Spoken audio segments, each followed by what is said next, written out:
Good evening, Earthlings and people of the world and aliens and all of that schmazzles. Oh, my monitor's playing up again as usual. I've got the wrong screen on and it's not liking it. Hope everyone's alright. Welcome to Just Another Sim Racer. It's Thursday night racing as per usual on the stream. That's a load of bollocks. It's not Thursday night racing as usual. It is Wednesday moved to Thursday because Wednesday night I had to be an adult, which means I can be a child again tonight. Of course. Let me just sort out my display capture because something's not quite right again. It's playing the wrong monitor as per usual. Needs to be... What the flying Jesus H is that one? That one, there you go. Because, yeah, Streamlabs decided to do the wrong one. There we go. That's what we're doing tonight. We're doing Mazdas. Mazda MX-5 in the rookies. We're doing this for safety rating. If you all joined in last week, safety rating was an absolute car crash on the channel.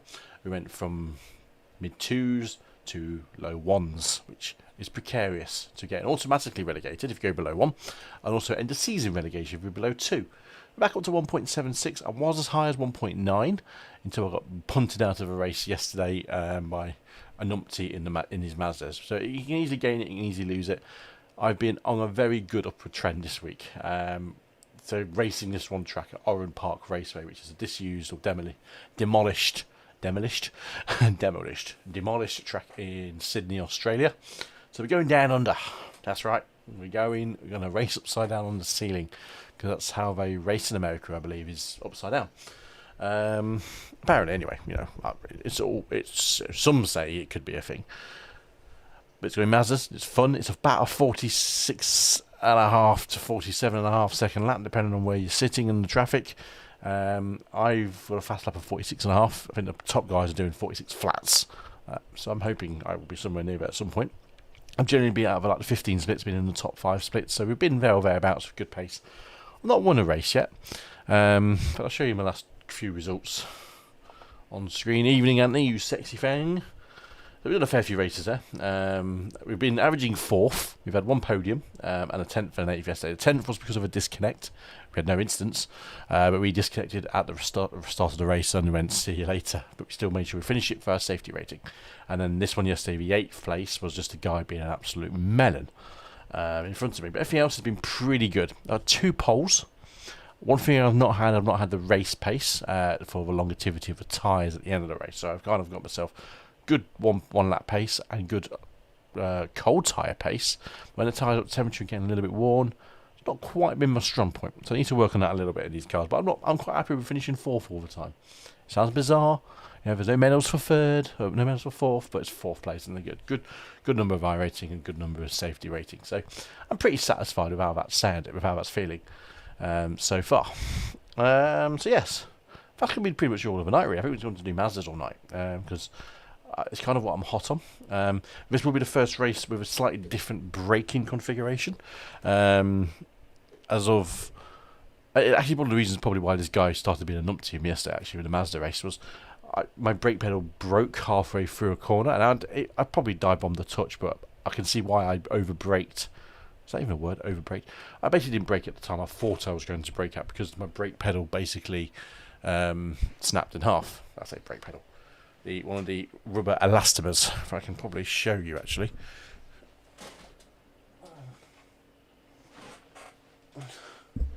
So one of the rubber elastomers, which is actually I put on here for a memento, which is there, snapped in half. It's actually on the end of there. Basically one of those little things there. Snapped in half, which then causes the brake pedal to flop into a different position, so flop down, which meant I had to put more pressure on the brake, which meant it travelled further than I thought it was going to, and naturally, you know, it's not ideal. But that one of them broke, so I had to put a slightly heavier one on. So that one's rated for 80 kilos, I think, and this one's rated for 100 kilos. So 100 kilos of force is pretty juicy, which means I have to get used to the pedal. But I practiced around a bit yesterday afternoon for a few varying different cars. The Porsche felt bloody amazing with it, so I quite liked it. The Mazda, I actually put my best lap time ever in practice on the Mazda. I thought, maybe there's something in this. I'm 110 kilos, a big lad, you know, thick lad. I think maybe I need to be a bit more on the pressure because I'm putting all that force. I'm a big lad. I can put all my weight into it, into the braking force. So maybe 100 kilos is actually a better position for me. That's something I didn't really realise. But we'll see how we get on. That's the key. Everyone's coming in to have a laugh. I will warn you. The way I've been approaching this Oran Park Mazdas is to qualify as normal. See where we qualify. Because I have had a couple of poles, which is good. And if I finish in the top 3 of qualifying, I will start the race on the grid. If I finish below 3rd, I will start in the pit lane. And you will see why. Because you get really pincered, either under braking someone or people behind you over braking and just going to smash into the back of you. And then you get damage. I mean, one thing I've been good at, if you look at the instant points on there, so the first race was 2, 3, 2, 1, 0. So I literally didn't get above 3. The 3 was my...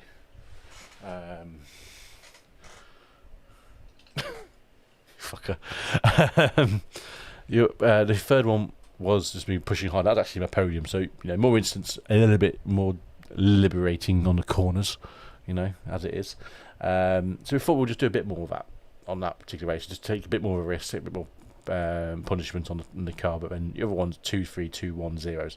Perfectly good, clean racing. So can't really fault the incidents there. And obviously, yeah, 0 and the 8's just a guy being a numpty. I wish I'd record that race and show people how not to retaliate. He retaliated in a bad way to me, attempting to overtake and getting it wrong and apologising. I went straight away, sorry, my fault, I'm sorry, and then decided to be an absolute douchebag. He was reported, and I hope he has a nice long week's ban. I doubt it, to be honest, I do doubt it. Right, let's get going, let's get cracking. We'll say the race doesn't start till 9 o'clock anyway, so we already are ready to go into session. And I will give this... another flurry tonight. You're going to end up with one normal leg and one super muscular one in a couple of weeks. Absolutely. I mean, the throttle pedal's got no resistance whatsoever, so it's just like, whatever. Even you could use the throttle pedal. But the brake's going to be solid. It's going to be, tripod-like. It's going to be strong, steady, resilient, or some utter bullshit like that. As usual, we are streaming live on YouTube and Facebook at the same time, and for you American cousins, simultaneously, and for us Brits, good old simultaneously. So as usual, if you are watching on YouTube, be sure to give the page, the video, a like, and also give us a subscribe. It all helps. I don't have a massive amount of subscribers on YouTube at this current moment in time, but be sure to share it around. And if you're on Facebook, usual, this is where we are normally. This is the home. This is where we've got the most followers. Be sure to like the stream, give it a follow, give it a share, and do all of that. Patrick Williams, I've just noticed you've liked it in the opening credits. Thank you very much for liking the stream already. Just like that. Good man, nice to see you back watching. There will be, for SkullSimGear, a discount code. So if you are interested in buying a button box or an iFlag from anywhere, check out SkullSimGear.com for a variety of products, and I will be putting an exclusive 15% off code somewhere in the stream. So stay tuned for that, as per usual. This is a Black Friday one, so once this weekend's out of the way, I'll be taking it off. And thank you for Chris over at Skull, for letting me do this and supporting the stream. Good man. Right. Let's get on track, apparently. I should have the use of all 3 cameras. It didn't really work in setup, but I actually got it working a bit more stable. I think it's down to interference with the cables is what I've discovered. So I need to find a way of rigging another cable across the room. I might just go wireless and do it that way. Just get a wireless camera and stick it behind me. As usual, we've got the overhead camera. We've got the lovely DILF camera. And we'll have the seat cam, which is behind me. As you can see, just over my... kind of over my shoulder there. Not really, actually. It's off there somewhere. You see the back of the boom arm. And we'll get cracking very shortly. Hope everyone's well. Anyways, it's freezing cold here in the UK. Winter is well on its way. The next person that tells me it's meant to snow and be shocked it could snow might get a slap because it's winter and it's meant to snow in winter. You always hear this in the press. They do a great thing, especially with Daily Mail, Daily Fail, as a lot of people like to call it. We'll go, scientists predict snow is on the way in 6 weeks, shocking snow, biggest snow ever, all that stuff. And you go, well, it is winter, it is meant to snow. It's like when they predict hot weather in summer. Guys, It's the seasons, you know. Yes, climate change and all that is meant to be a thing, and blah blah blah blah. But those weather conditions are perfectly normal for this time of year. But it's that cold. I haven't got my window open. Yes, I will probably get shot if I have a window open with 3-degree heat outside. But I'm not going to bother this tonight. I'll just keep the fans running in the sim room. Keep myself cool via the fadage. That sounded like something else. The fadage. The fadage. You bad. Anthony, I'm going to start calling you a troll. That's a bit loud, I think. Oh, that's right. Yeah. Do I spend time setting up the stream? Occasionally. I actually did tonight for rarity. I actually did. I didn't just wing it together with 5 minutes to spare because I planned it. I had half an hour to get ready for the stream start. You know, get everything in place, make sure everything's working for a change. Something will fail. Guaranteed. It's either going to be the pedals or it's going to be, I don't know, my shifter. I do run a sequential shifter, so I was trying to get the camera to show the sequential shifter. It's a bit harder than I thought it was going to be with that camera, to be honest. It doesn't really want to play ball, but we'll see how we go. I think it's on the wide setting, so hopefully it'll stay on that setting as I go around. And we'll go from there, really. So let's, without further ado, jump into the race cam, and we'll get out and do some practice. We've got 15 minutes till the session actually starts. So there's no one else in this session. Seat cam is frozen. Of course it is. Fuck's sake. I mean, seriously. I should have guessed it was probably going to be. Seat cam was probably going to be frozen because why wouldn't it be? Just 1 second. Let's just see if I can fix it quickly. It is trolling me. It really is trolling me. This seat camera. There we go. Ooh, bright screen. There we go. There we go. Seat cam. Ooh. Do we want to see shifter or not? Let's just. Is that as wide as it goes? No, that was a camera one. Problem is, Ant, you can banter me with old age jokes, and yes, I am middle aged as of probably next month. Is that I can still use a computer? Just don't have to where the refresh button is on a certain piece of software, but hey, that's life. Oh, excuse me. Yeah. Old age jokes when he goes so far until I can't see my own penis. That's a sign that I need to stop. Oh dear. Right then. Enough of the crude jokes. Enough of the crude jokes. Remember, we got a glove up. No glove. No love. Is the old saying of it of life. Insane. Discovered with these cars, you definitely need a glove to race the wheel. I mean, I used to race Mazdas without gloves on. And it seems a little bit overkill because they're not exactly powerful cars, but these things are pretty nippy around this track, and you crash out quickly. Your wheel's spinning. So you want to keep hold of it nice and tight. I do have it quite loose for the Mazdas, just so I can just throw it. You can really throw these. You're meant to throw these cars around. We do have power steering. They're not designed to be stiff and hard on the old wheel, and yeah, we'll see how we go basically. So I feel like I'm a bit. I feel like I'm a bit far away. There we go. My seat wasn't lowered into the. Ooh, well, that's not good. Hang on, got a problem with my sim hub. It's decided to not load up on the right screen. So I'm just gonna have to sort that out. Because SimHub is a piece of software I use for on-screen displays, all of that, schnazzles, and awesome stuff like that. It's a wonderful piece of, it's technically free software.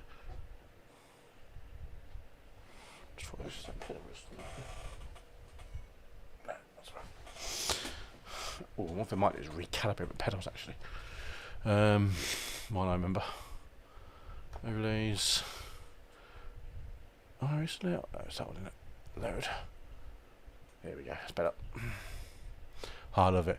I was reading up on Oran. They bloody sold it to the government for housing. Yeah, I looked at an overhead view of it early on today actually, and it literally is just housing estate now. I thought about it. It used to rate all sorts around this track. Nothing too fast. V8 supercars are pretty slow. controversial. It was just configured in my brake pedal. I didn't do it in a Mazda. Really should have done that yesterday, but I didn't. Pedals, throttle, yes. Done. Brake. Ooh, that was clutch. Oh, I don't need to put that much pressure in this. Ooh, done. There we go. Don't want to use clutch. Clutch is overrated in this car. I think we're good. Yep, we're good. I actually got my force feedback really, really high on this car.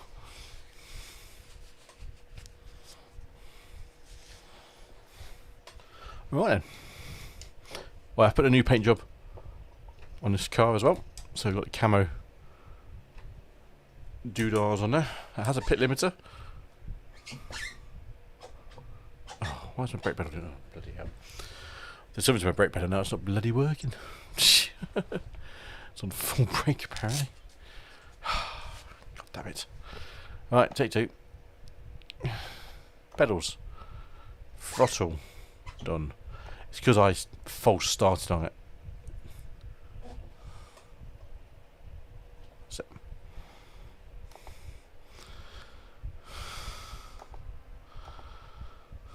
That's it. That's fine. See, preparation. It's all about preparation.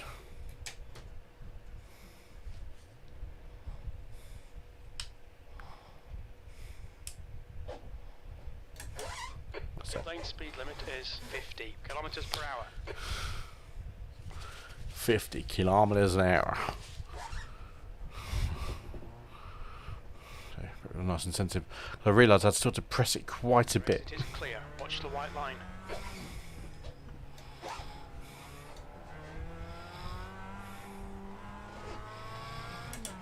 Now it really takes 2.5 laps, I've discovered, to get the tyres up to a good temperature on this track. It's such a short lap. First couple of laps, it's just proper like icy driving.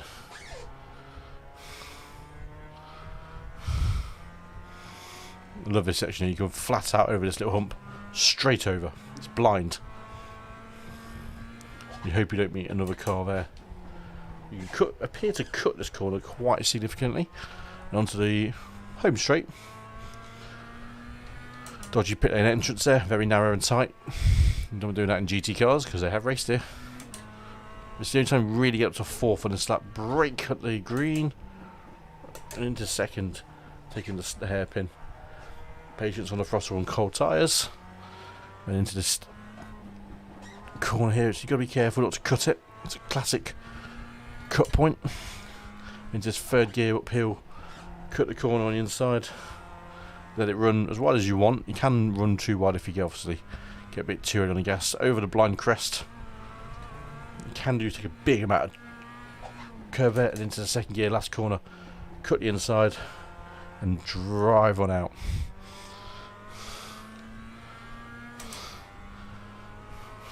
It's not a bad first lap actually for cold tyres. 47.4. I'll take that. 25. Into second gear, first hairpin.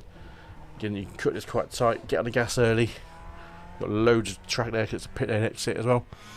Lift off. It's tricky, right? It's a tricky corner, I think, that one. Because you can oversteer it with cold tyres like that.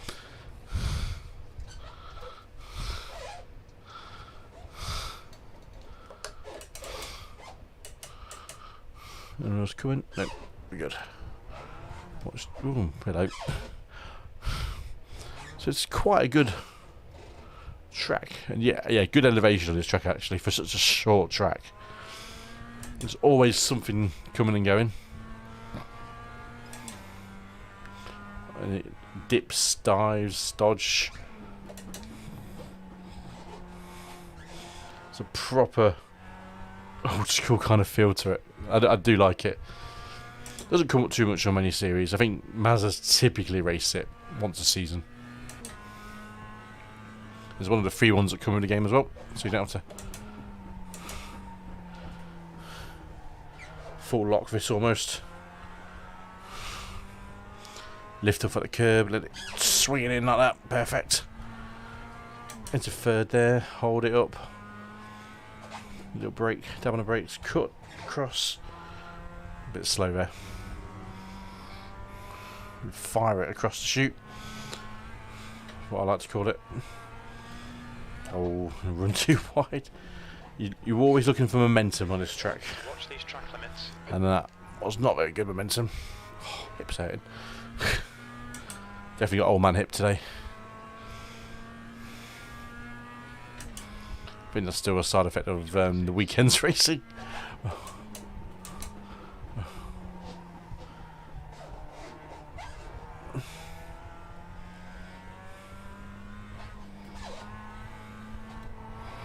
Let's get back on that momentum trail again.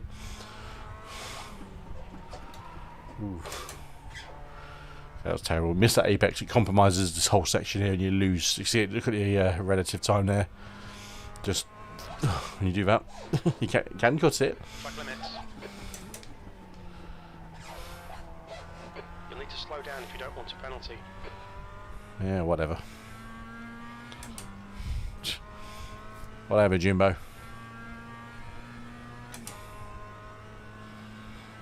Me27. You'll need to slow down to give back the time gained.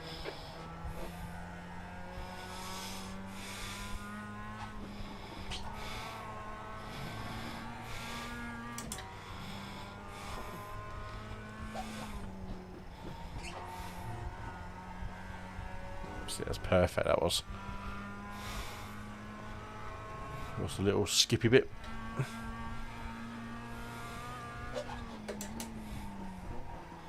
It's easy to run it wide. You've got a bit of track to play with and do switchbacks and stuff. But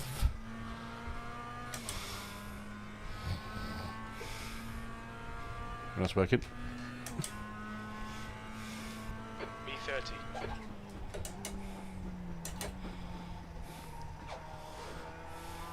I think this has been quite a well attended series this week. Free tracks typically do. Oh, held on to that one.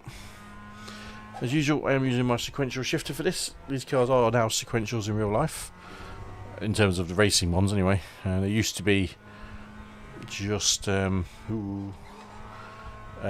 pattern. So to get the best out of them, heel and toe was the quickest way. Now it's just sequential gearboxes. Definitely much better for me. You're now 1.5 off the pace. Mine is probably a little bit quieter on the stream as well. Not hearing the clickety clacks of the paddle shifters.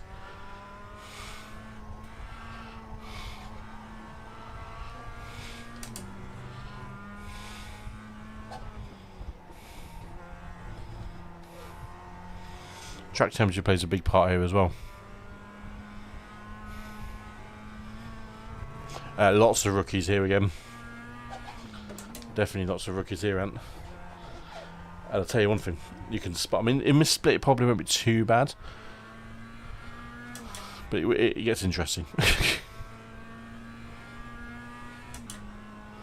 B26, that's your fastest lap today. You're currently 0.9 off the leader's pace. Your lap time was at 47.26.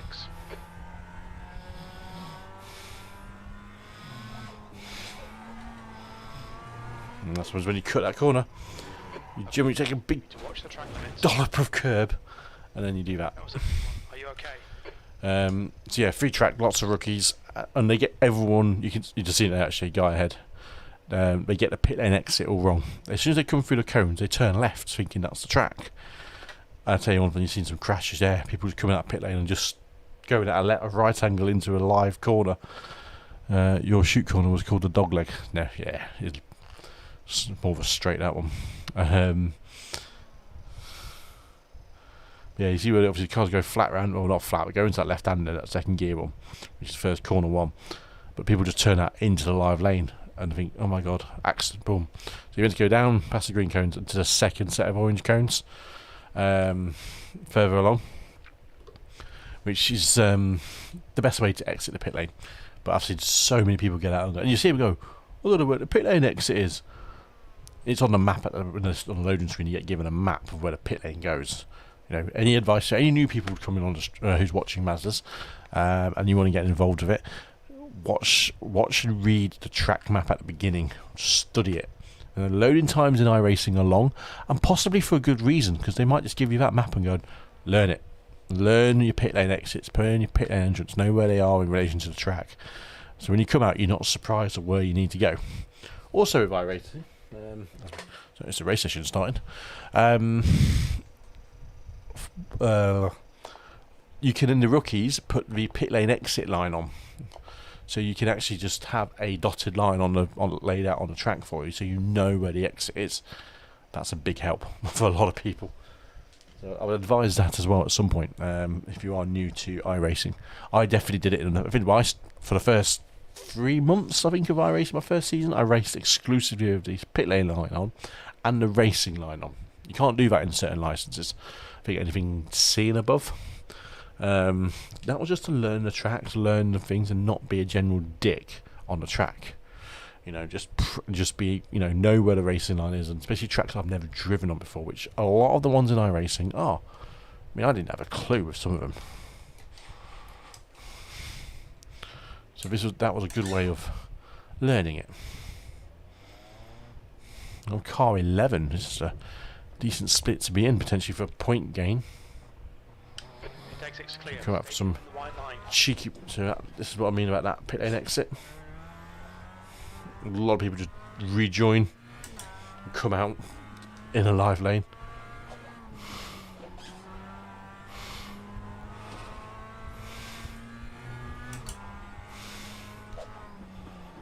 And that's when you notice the rookies about to play, when you see that happen. Now, with this race, because of where my iRating is currently sitting, there could be a fair few rookies potentially on the race. And rookies can be fast. They can be anybody. Let's join them for the first time, but be a very good sim racer. It's now 52. C 3.3 is good. 3.3 is good C license. Black flag. We'll need to come into the pits to serve the penalty. Oh, you're joking me, right? Well, let's say pit exit. Be on that. Did I clip a cone? Did I? Apparently so.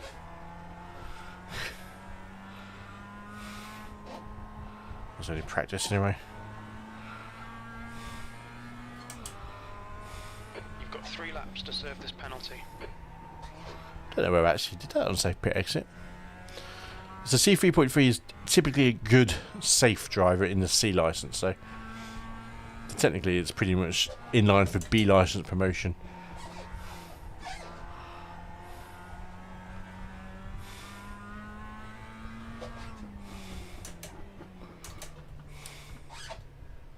What's your speed limit in the pits? Box in 980 feet. You need that racing line back on boy here? Yeah, I don't know. Apparently I do for that exit. I didn't even looked alright to me. In a 5. I don't think you can clip the cone, if I remember rightly. 3. So 2. it's end of a session anyway, so Box now. pop. There we go. Right, quick drink before prep. The thing is, because you only get two hot laps of qualifying, it's an 8-minute session. It's 47 seconds a lap. So I generally watch what everyone else does. And also I've noticed from doing it this week quite a lot, the track gets hotter, which is great for a 1-lap shootout. So you actually get some good heat going on quite quickly. Need your tyres up to be quite sticky, because they do take, because the lap's not long enough to get any good heat. So usually after about 2.5 to 3 minutes, and normally a message comes out saying the track temperature is increasing. And I hear that and go, right, that seems quite optimum. But a lot of people have already put their laps on the board. So in a way I'm kind of beating the system a touch, but I'm not too worried about that. I like to have the results on my screen. I can't see the ones you see because they're too far away.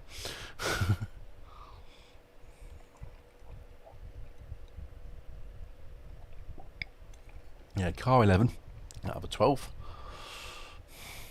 So the guys in practice at 47.2. That's pretty quick, so they're pretty decent. Can't even pronounce his name. 47.3 for Diedrich Heckert. Oh dear. But I'd like to see what everyone else does. There's plenty of time, because you're not going to, realistically, you can get out with 6 minutes on the lap and still get a hot lap in. 5 minutes is your bare minimum, and to get you 2 laps down on the board. So I never go out later than 5. So as usual, I say as usual, it's not as usual, but I think it might be something I might start doing more of, because it has benefited me this week, and it benefited me at the back of Oran Park last week as well. If I don't qualify in the top 3, I will start from pit lane. If I qualify in the top 3, I'll start on the grid as normal. The reasons for that is twofold: safety rating and just being sensible. There's no point going out there and letting people just bash me around and lose valuable safety rating, because I can't trust, especially in this kind of racing, the guys around me, because they are naturally not as high as licensed drivers. They're just not. So you can see there on the board, a few guys have already gone out and done 47 highs. I would be expecting to beat that, to be quite honest. Can't see why I wouldn't. I have been relatively on. Fastest lap in quali, I've only done 47 flat once. That's pretty normal for quali, I think, for people to get around that. The aliens will be doing 46s, but these kind of splits, 47 flat is normally pole position time. So let me see if anyone else starts in 47.8, 47.2, 47.1. There we go. They're pretty good. Excuse me. See if anyone else puts any in.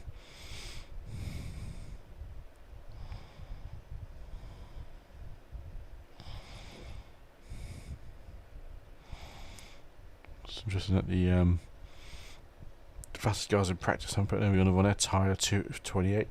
A race kid's Tyler before, I think.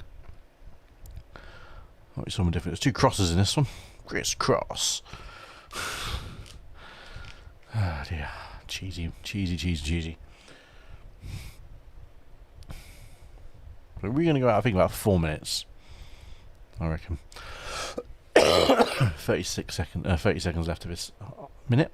Number 1 on the board, 47.1, 47.2, 47.4, 47.5, 47.8, 47.9 and 48 flat.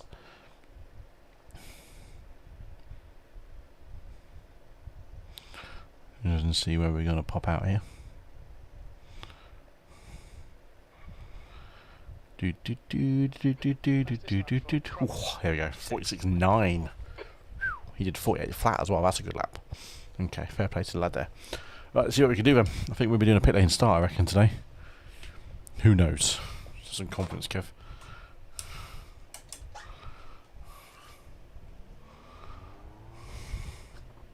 Pit exit's clear. Okay, Kev. We've got 2 laps to get the job done, mate.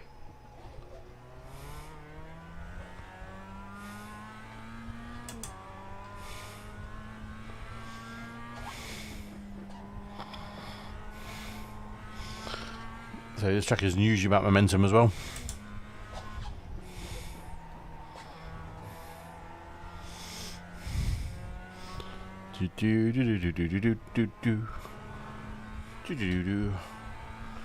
Ooh.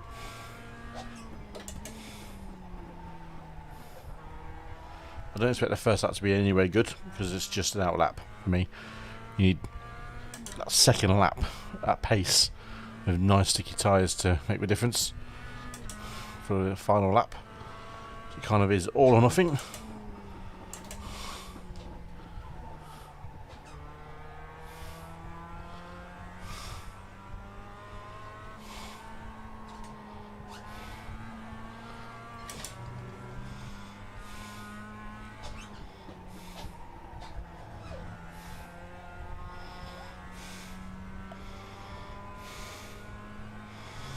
Kind of, for me, would have been a good track for like Top Gear Australia or something,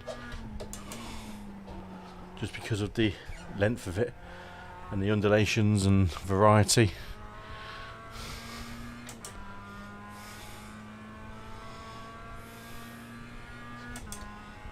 P2, that puts you 0.25 off the pace. That last lap was a 47.16.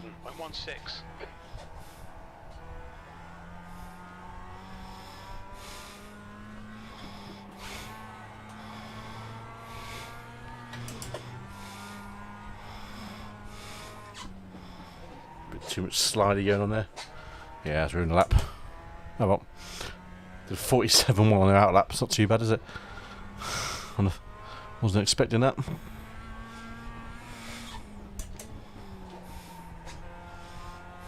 Yeah, so it's easy to get too much slide on the car, and then you ruin the rest of the lap there.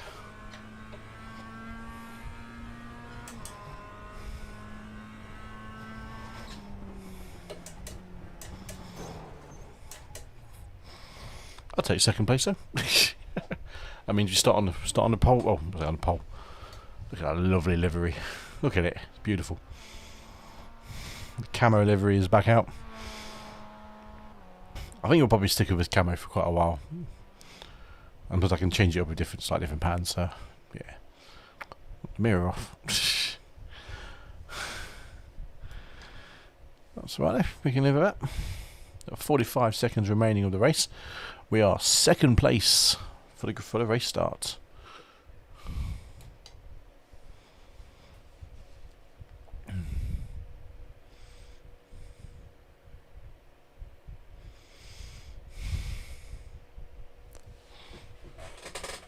Oh dear.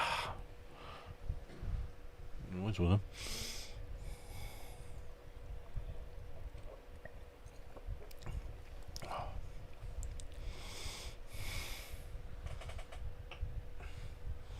So it tells me this could be quite an interestingly close race coming up.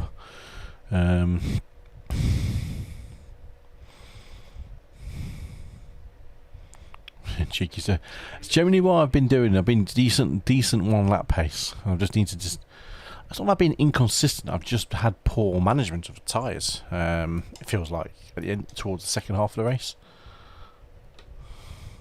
So it's not like I've been driving terribly. It's just the guys seem to. I think it's because I drive quite aggressive. I think I really do sling it, or my style slings it a bit more. So I lose a lot of, not lose temp, but gain too much temperature on tyres. So I lose grip. And iRacing's models are very much about the grip, but heat. So the less heat, the more grip, in that kind of bizarre kind of way. Their way of translating it all together. Okay. So we got the pole sitter is not on the grid yet. And if he's taking a pit lane start, might be interesting. Won't know next one. I'm going to run the full 2 minutes unless he grids up. Fourth is gridded up.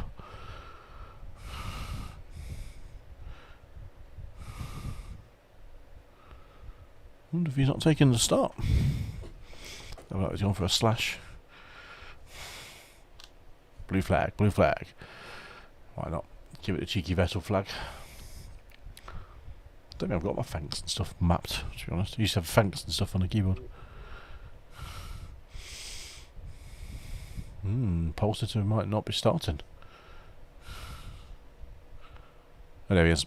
Oh, Ben and Jerry's livery. Look at that. Oh, you can see it. Flaps. Alright, Kev. Be ready.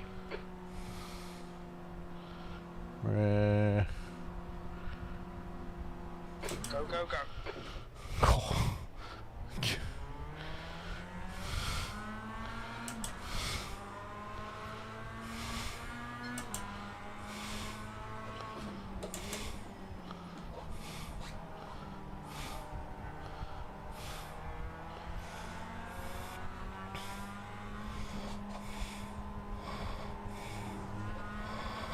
You just got to be patient these first couple of laps, just because for tyre temps are not anywhere near where you want to be.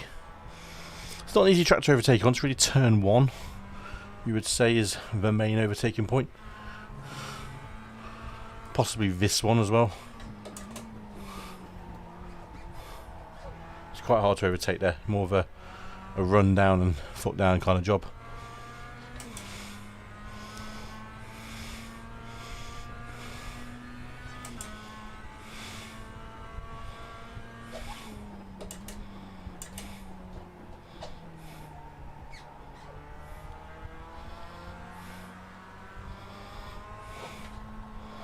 A lot of drivers seem to tap the brake there, I don't.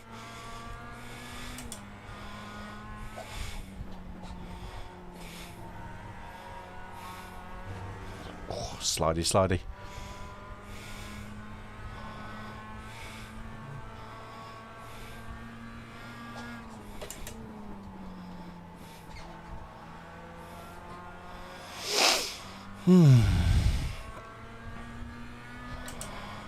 So Brian Richard behind sounds like he should be in a band. Tonight on Stars in Their Eyes, Brian Richard. 47.23. The guy behind has just done a 47.11. Slightly quicker for me.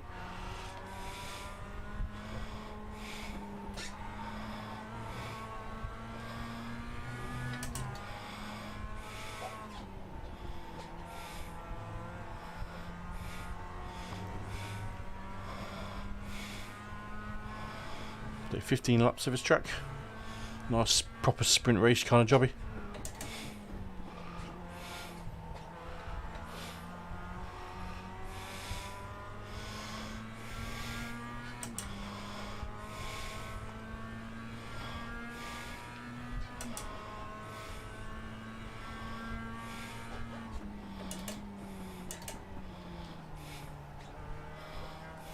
Double turn there.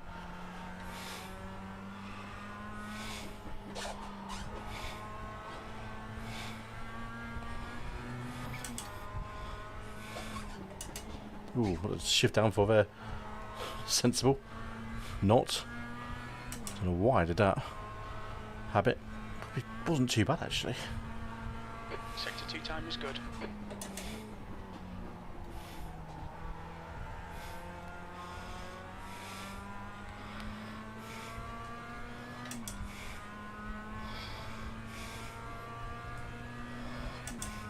Alright Kev, ignore that fucker in the mirror, stick to the line, nail those exits. Would Jim? Sector 3 time is fast.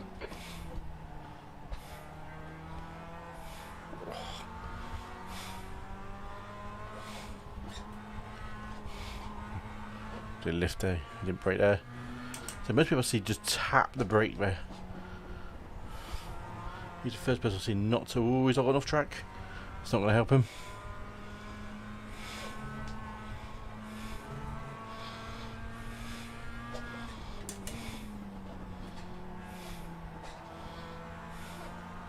I feel like he's under pressure. Under pressure.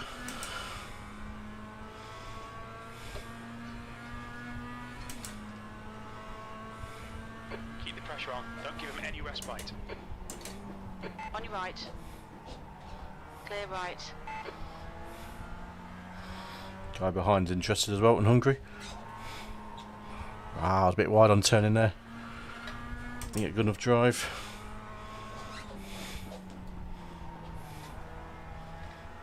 Terrible drive through there as well.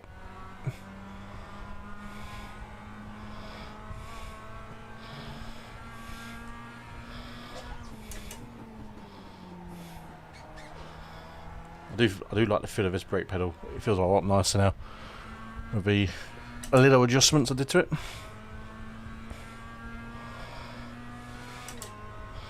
leader has just done a 46.87. You've just done a 47.43.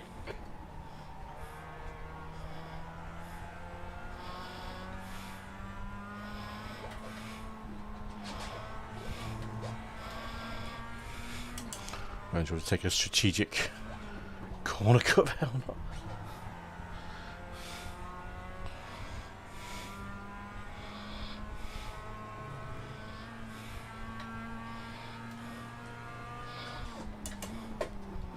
I do seem to brake later than everyone else. Brian seems to be quite late behind me, but he's following me. Come on, Ben and Jerry. Give us the cream.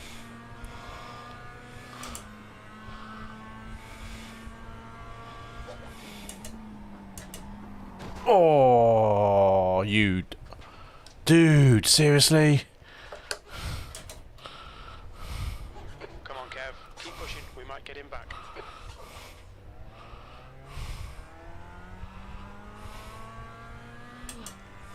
Man.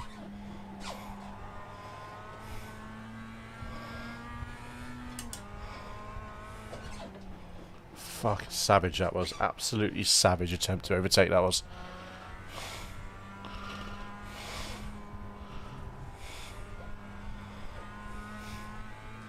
Sector 2 is 0.7 off the pace.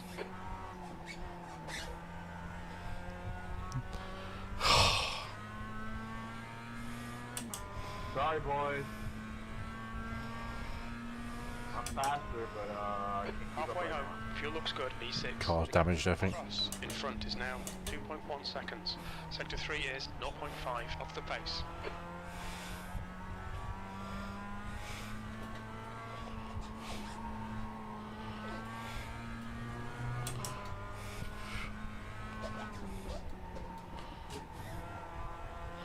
Can't believe he did that to me. Absolute punt.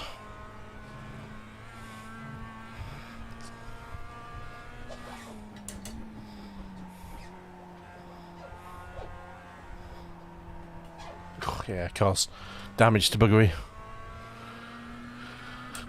That was a great race until I got punted. Your last lap time was at 47.48.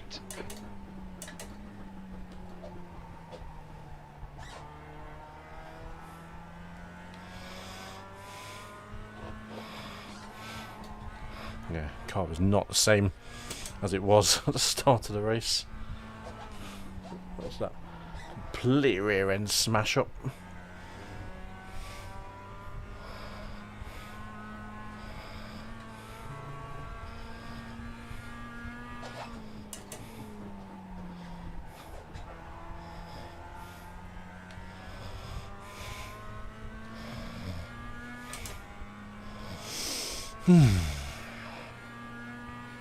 We're in 6th place, not the end of the world. The gap to cross ahead is now 1.5. Just goes to show how much time I had on the other guys. Still facing the wrong way, and still managed to get it back. Just didn't lose.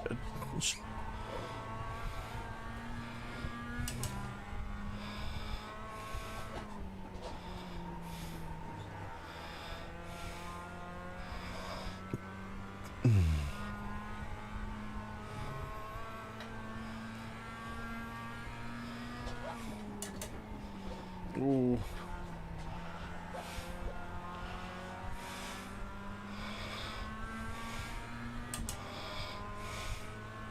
Tom, do you mind if I slide it down the inside, please, mate?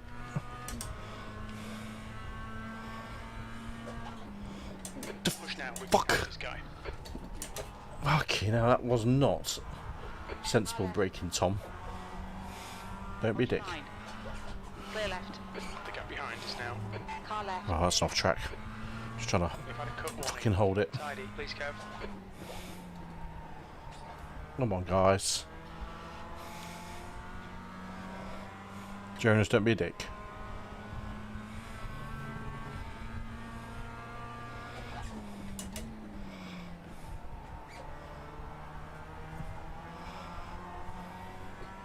Where's he going?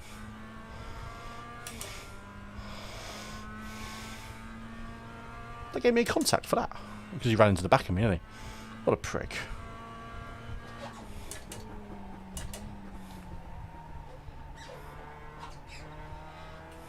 Fuck's sake. Remember safety.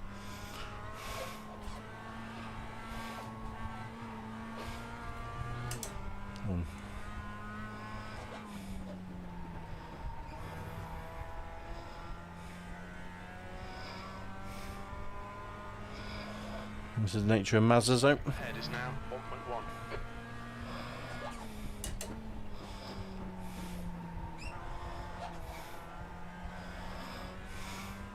Used to have a good old battle in here.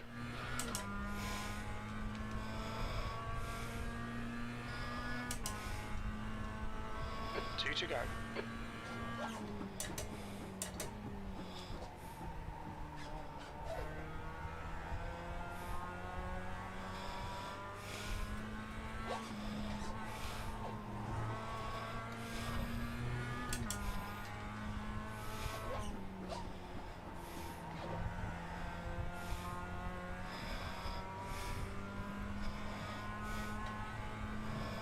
P6.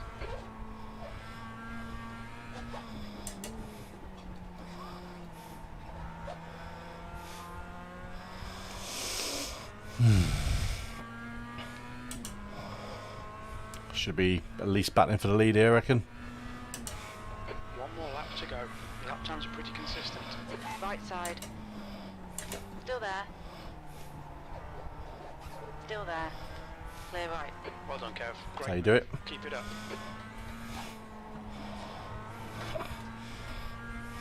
A fucking boulder coming towards the window, that wasn't it?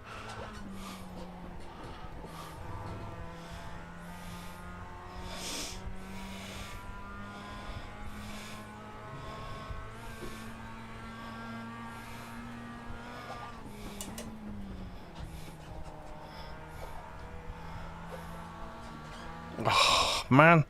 Block move on exit.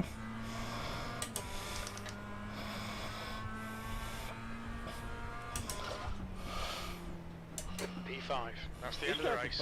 Never mind. Yeah, I'm enjoying it more and more. I'm enjoying it more and more every day.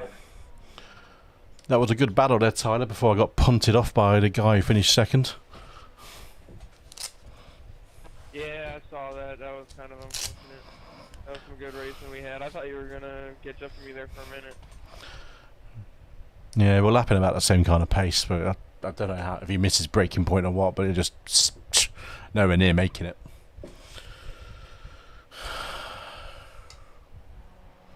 There's some good racing anyway.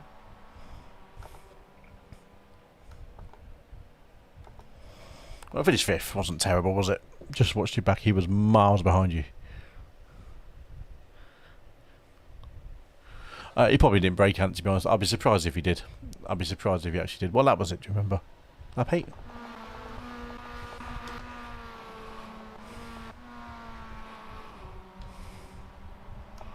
Not that one. This one? Yeah. This is the one. So he's got pace on me. It's fair enough. No. Ooh, was he? Did I chop him up a little bit? May have done.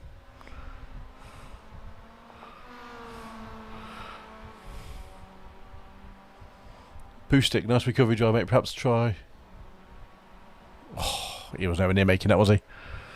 Podmic, thank you very much for finding me. Nice recovery drive, mate. Just perhaps try to turn what there. Try turn 1 and final turn in first gear. It saved me 4 or 5 tenths. Well, that's interesting. Subscribe and add you to my featured channels. Enjoyed that. Cheers, man. Much appreciated. Much appreciated. Thank you very much, Podmic. I will dig you out, certainly, my friend. Lap 9, I think. Yeah, I found it. Probably you don't see their braking telemetry on the replay, but he was nowhere near the corner. But we did it right. There was a second place on the table there. To be honest, so still annoying, but still not terrible. Probably took a hit on safety rating and all a marginal gain or marginal loss. We had 8 incidents the other day and we lost. What did we lose? Yeah, we lost 003. It's not too bad. Oh. But we gained 25 on the iRating, so that's not too bad. But Brian Richard, the Canadian, top driver and governor, or not. Oh. See, so Podmic just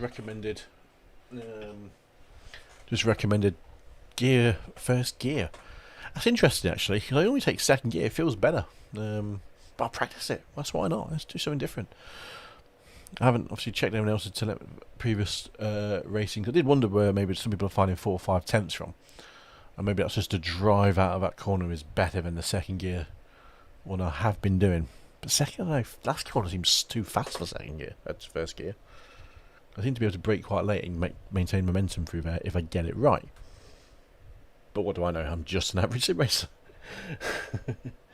Right. Let's go. Well, we're going to do another one. It's 11, next one's at 10 o'clock, so we'll be doing another one, that one. Yeah, good race. Still them first 8 laps of quality. They were quality. They're actually the best 8 laps I've driven on that track at the start of a race in terms of maintaining pace and maintaining consistency until I was punted off. He might. I don't know if he might have been a bit salty if that was a bit of a retaliatory move for the lap before, where I may have cut him off without realising. But I think I was battling the guy. Was I right? I don't know. Might have done. I might have chopped him up a little bit. But still, don't you drive like a douche. Oh, dear. Oh, my God. Excuse me. Right. So we got half an hour. I'm not going to jump straight into practice because I could just literally just knacker myself out doing that. This week's racing schedules is going to be brought to you by an advert. If you... Ooh, do that one. Stick on that screen for now. If you are looking at a button box, check out SkullSimGear. 15% off. Use the code and the hashtag. You don't have to use hashtag, but just use JASSA15. Thanks, Chris, for spelling it wrong. For that. So that is Black Friday. 15% off sale at SkullSimGear.com. If you need a button box or iFlag, he is the man to go, especially if you're UK based. So that's there. Anyways, advert over. Right then. This week's content is looking likely to be big. GT Sprint is from the Red Bull Ring. No, it's not. It's the Canadian Tire Motorsports Park. What's at the Red Bull Ring then? IMSA. IMSA's at the Red Bull Ring. I didn't think you chopped him. He braked too late to go up the inside for me. Maybe. Yeah, I don't know. But still. We didn't make contact anyway. Yep, thank you Facebook for telling me I'm still live. What was I saying? So yeah, IMSA is at Red Bull Ring this week, so we'll probably chuck in an IMSA race. We will try and do GT3 racing from Canadian Tire Motorsports Park, which is a track I'm not familiar with. I can't remember it. You got chuck in, Phil? I've driven there a couple of times. Oh, that's right, it's fast as fuck.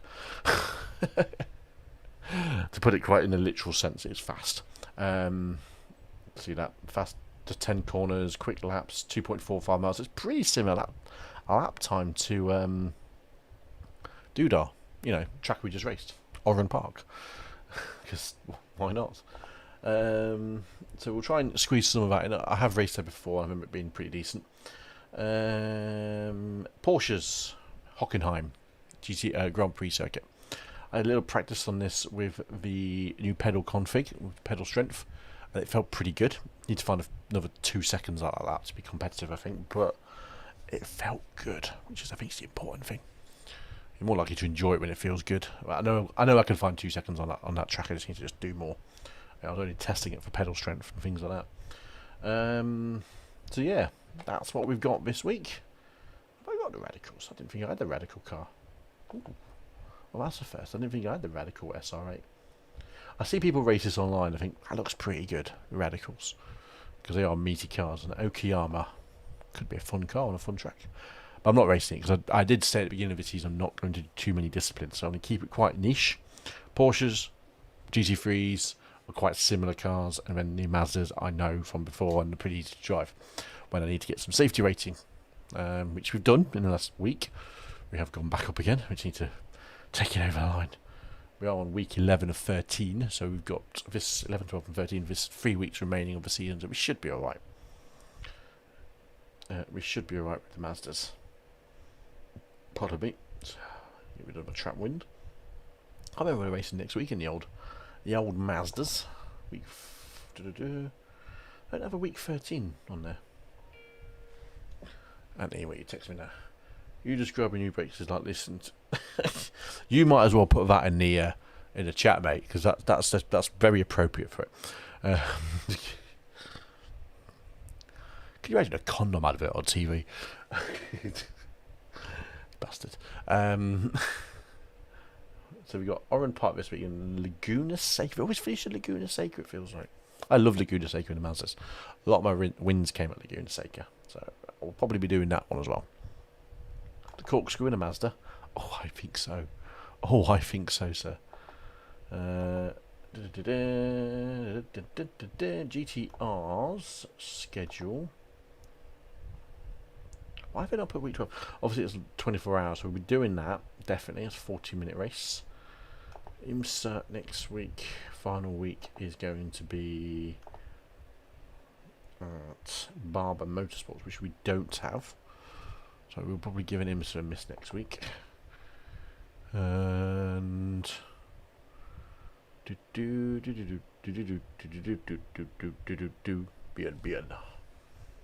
Yeah, that was it really, wasn't it? Porsches. Where is the Porsches taking us? Germany this week. but you're finishing at bloody Nürburgring or something. Oh, fuck that shit. It's a Cuba. I cannot imagine that being a good track for Porsches.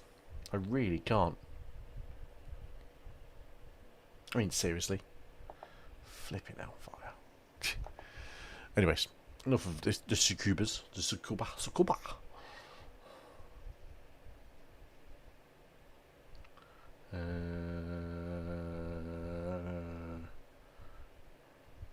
F3. We only won F3 race this season, but we did that out of just don't know what to race. 3.5, so we're not doing anything about this season. Nope. No. So we could look at the profile. Stats. That's the ovals. Yeah, see. We dropped down to 1184 last week, so we're up to the 1300s again, which is fine. We can live with that. Did that wrong. Road, iRating, license. Yeah, so we're hovering. We need to do better. Must do better. Right. Should we do some practice? Not sure yet. I'll jump straight into it. Midgets. Part of me's tempted to do some dirt racing next season. There is one thing I do want to check how much it actually is, to be honest. It's Trex. Is V Mount Washington 1495. It is a hill climb. It's the first hill climb in the game in iRacing, and everyone's getting on this because you can do up and down.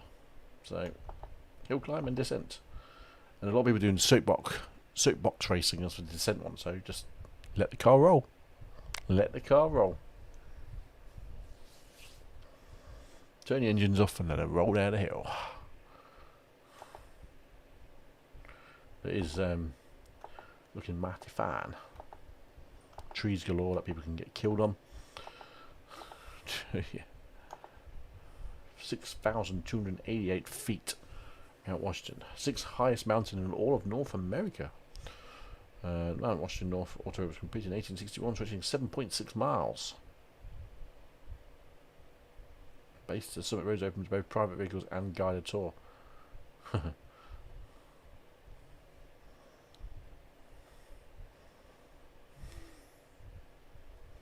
Sensible. Just found one. Just found some Jaffa Cakes night made. I haven't had Jaffa Cakes for a while. Bring some in tomorrow, big man. Bring some into the office tomorrow, Jaffa. So yeah, I really did buy it maybe combined one day. Just need to have it. Just for the sake of it, to be honest. Well, there's not many tracks that don't have, especially road circuits now. Circuit makers don't have, surprisingly. Nürburgrings, Phillip Island don't have that. Haven't got Homestead, Barber, yeah, definitely that.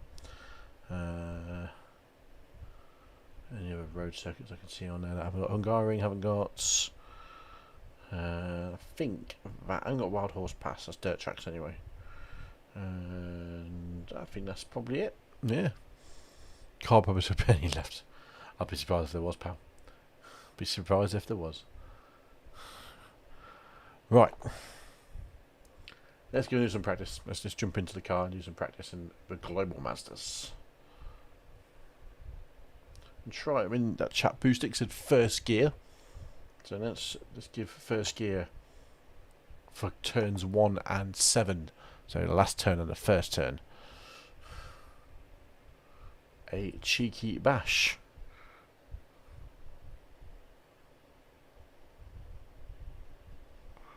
And normally, there you go. So it normally gives you 2 options there.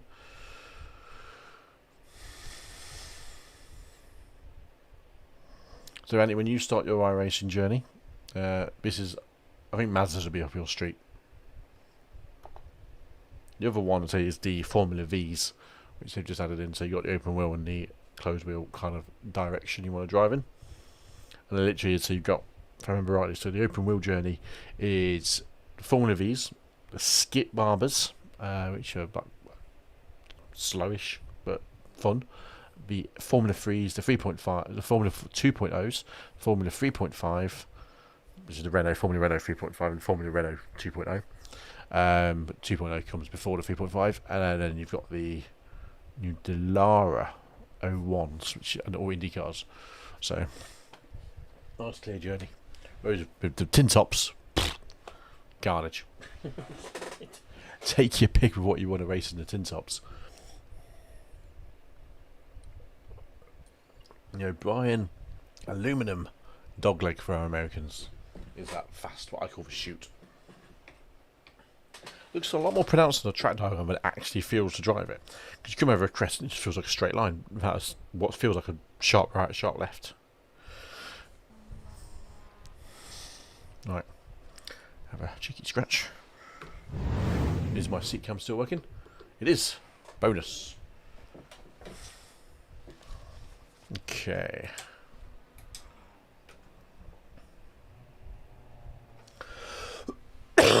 Oh yeah, I definitely go for the Mazdas. Looks so much fun. They are fun, mate. Ooh, what the fuck happened there? Everything just started to be annoying on me, and go back into windowed mode. Software.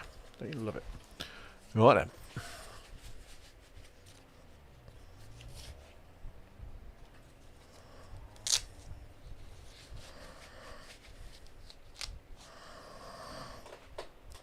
Oh, excuse me.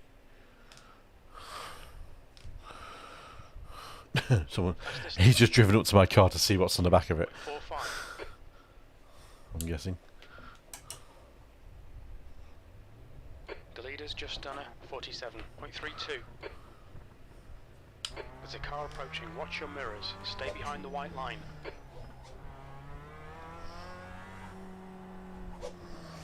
You watch the relative when you come out of the pit lane here, 'cause there's always cars screaming around the corner. Got someone coming out the pit lane. Got someone coming around, but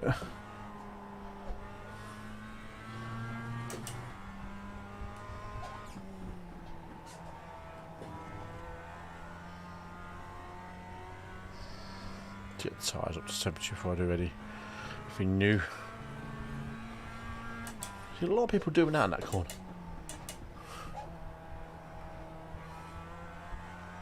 I feel like I've got the, I don't know, the revs are quite low on second. Maybe I need to rev match it a bit better then. We're saying first gear for this corner, let's have a bash.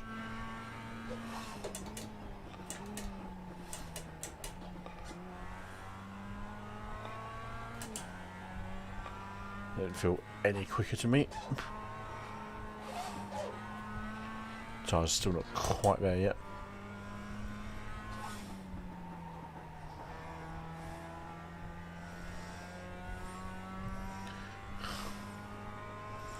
I definitely, as I said at the beginning of my stream, poo stick.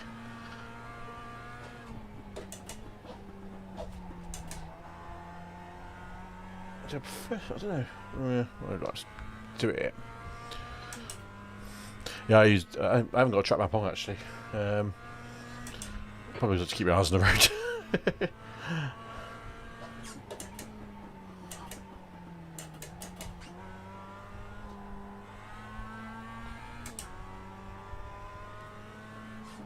Oh, bloody hell. Apex somewhere, Kev.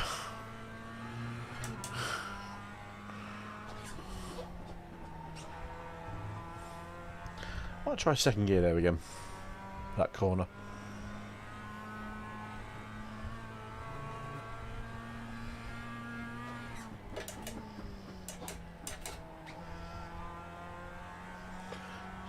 God does not want to pull into first gear. 0.48. Left side. It took a bit of getting used to get it to first gear, but it did save me some time just proper hugging the inside curve, yeah. Currently 0.46 off the pace. You've just done a 47.78.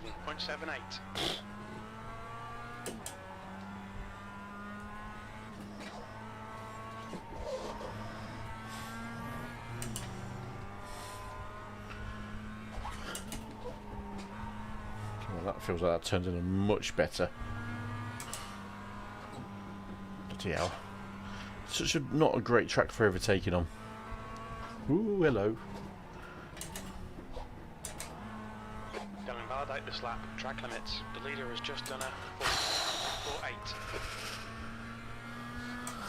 Right, let's do a... For some reason the car, I find, doesn't want to get down into first properly.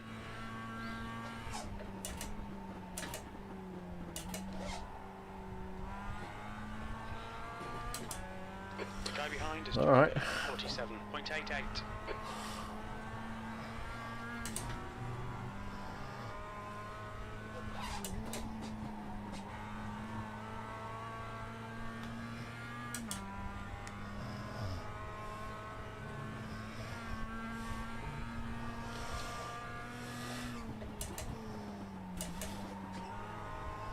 God, this car's The leader has just done a hard behind me.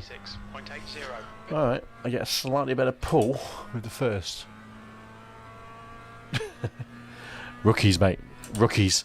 Good lap. That's your quickest so far. You're now 0.14 off the leader's pace. You're a tenth off the pace in Sector 1. Sector 2 is 0.42 off the pace. Sector 3 time is quick. That's a new fastest lap for Edward, 46.76.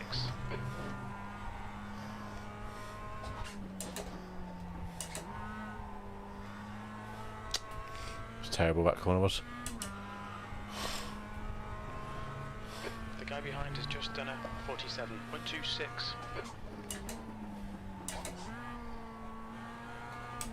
The leader has just done a... Understeer. The guy ahead has just It's posted just a scratch. 6.90.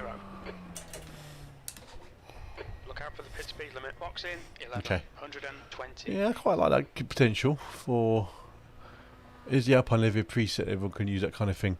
Yeah, basically. Fastest lap for Edward, 46.39. So on Trading Paints, I think it's one of the top liveries. So everyone just picks it. 2, 1. Box now. But all the paints I make, I put out there on... It's a piece of it called Trading Paints. And it's a big paints library, basically. And people can download my paint if they like it, or follow, or share it, or race it. I've quite a few racing the Porsche one that I did the other week, it seems, which is nice, because I quite like the Porsche camo livery that I put on.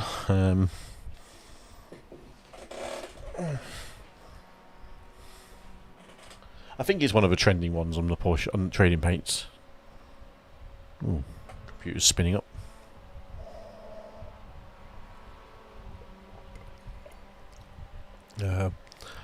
I'm not, don't quote me on that, probably, but a lot of people do pick it. I don't know why. I have no idea why Alpine is so popular. or people do, I think, either Alpine or Red Bull. There's always a Red Bull livery somewhere in every race, and that's the one you've got to watch for obvious reasons. The Alpine one is nice, I suppose. It's pretty simple and plain, but you know, I quite like painting my own car when I get time to do it. Jesus Christ, that car nearly took him out there. Admittedly, he was stopping on the braking point of the corner. I could fanboy you. Oh, absolutely. I mean, Anthony, when you come onto iRacing, you will be a member of just an average sim racer team. You know, you will be sporting the livery, so I expect it. I expect a hard fanboy. I race a brown car. Funny enough, also no one else runs brown cars. For obvious reasons, so it's obvious who I am. Yeah, I've never really seen a race this kind of livery, but this kind of paint scheme before. I think it's one of the reasons why I chose it a couple of years ago. Was that red, white, and blue, yellow, blue, and white. And I've mixed around and varying geometry things like that. I was Saturday last week, and I went, I'm going to change the paint scheme again. Sod it. Let's slap on some camo, get into Photoshop, play around with some filters, and see what we can come up with. And I think the result was all right. The Porsche one looks pretty sweet, actually. The one I did for that, the Porsche Cup cars. So, I need to make this one public because I need to tweak. I need to add some text to it on the car. Jesus Christ, what is computer is taking off? So yeah, what time are we on? Oh, we've got 10 minutes. Poo stick. I'll have to check your thingy, mate. Your iRacing account. What position we're fifth fastest? That's not bad. If I only practice session, but fifth fastest I can take. Boostic, are you? So Alpine and Red Bull basically means get out of the way. Yes. Yes. It's what my historic kind of feedback on that is. You don't see many people work with like a Merc kind of livery. A lot of Alpha Tauri. Generally, they're people who drive them seem to be okay. But yeah, my historic things of Alpine and Red Bulls are avoid in any series. So yes. So, no one races Merc. No one really races anything Ferrari, for obvious reasons. Because people seem to put off. Well, obviously, we'd only race a Ferrari if you're a Ferrari, typically. What's that one? That's a generic one that's coming. President.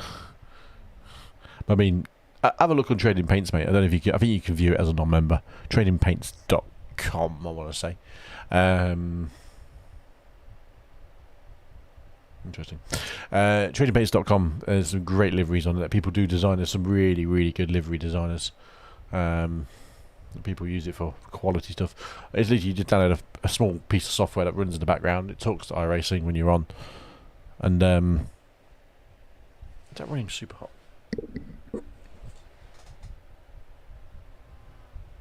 So I thought my computer was taking off there, but it's not.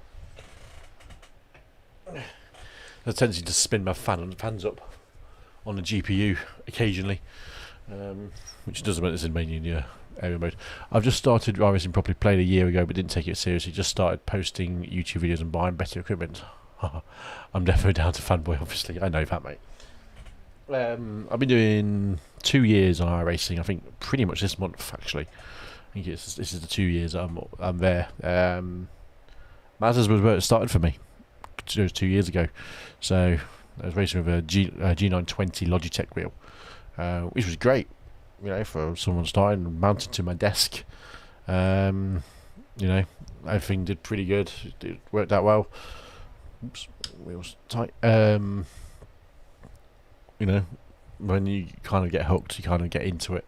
I mean, I started off on a Assetto Corsa before iRacing 2 years ago, so about 2.5 years I've been running, or just fiddling around with his streaming stuff.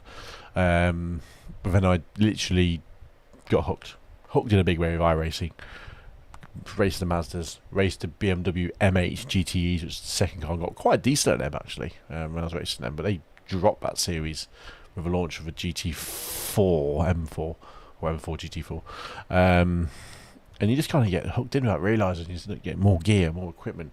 I mean, last year I raced on a 27-inch monitor. This year I've gone to a 49-inch ultrawide, which you can see on the top-down camera, and go to direct drive this year after having G920.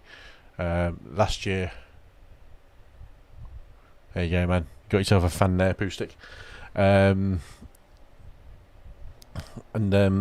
Yeah, kind of just gets mad from there. You know, you upgrade the microphone, upgrade your audio, upgrade your cameras, The guy in front, 46. all those kind of things. And trying to do something a little bit different for people is always fun. Things like trying to put a seat camera in there, which actually looks quite good for a change.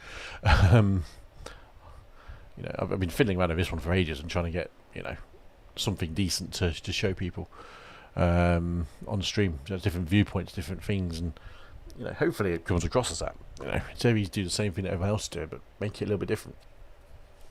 And the good thing is, I don't attest to be a fast driver at all. I'm not a fast driver. I am middle of the road, typically, if I'm clean. Middle pack.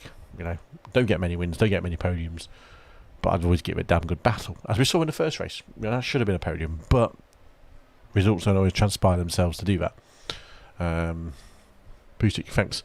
I'm enjoying learning from people that haven't already got 4 million subscribers. It's nice to engage with all growing communities. Absolutely.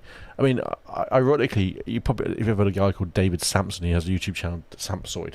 We started at exactly the same time. He went full on hard.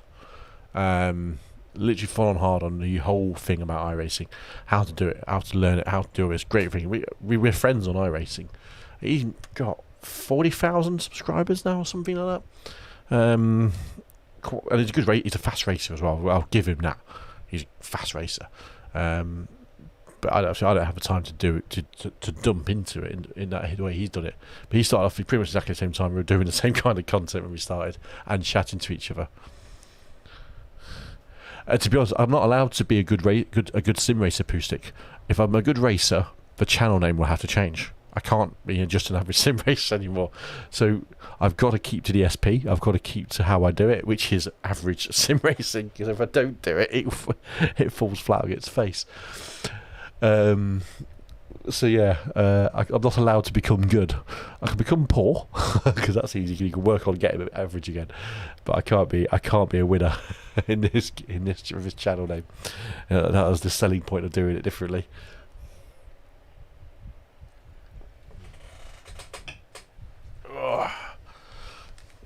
I do need to change the latency of the stream. I'm not sure how to do it in Streamlabs after 2 years of using it. That's right, I use Streamlabs after this recent controversy. Right. Let's do some practice again. We've got about 5 minutes till race session reopens. I don't think I'll ever need to check. You cheeky fucker. Anthony, don't remind you I haven't completed your probation paperwork yet. What, accidentally got lost? Cheeky bastard. No, I won't be changing it anytime soon, as you are well aware. Pit exit's clear. Push. Okay, now Bents. I mean, what gear are you running on Acoustic? Are you running what kind of wheel and pedals as well? Ooh. Well, see you later, Bents.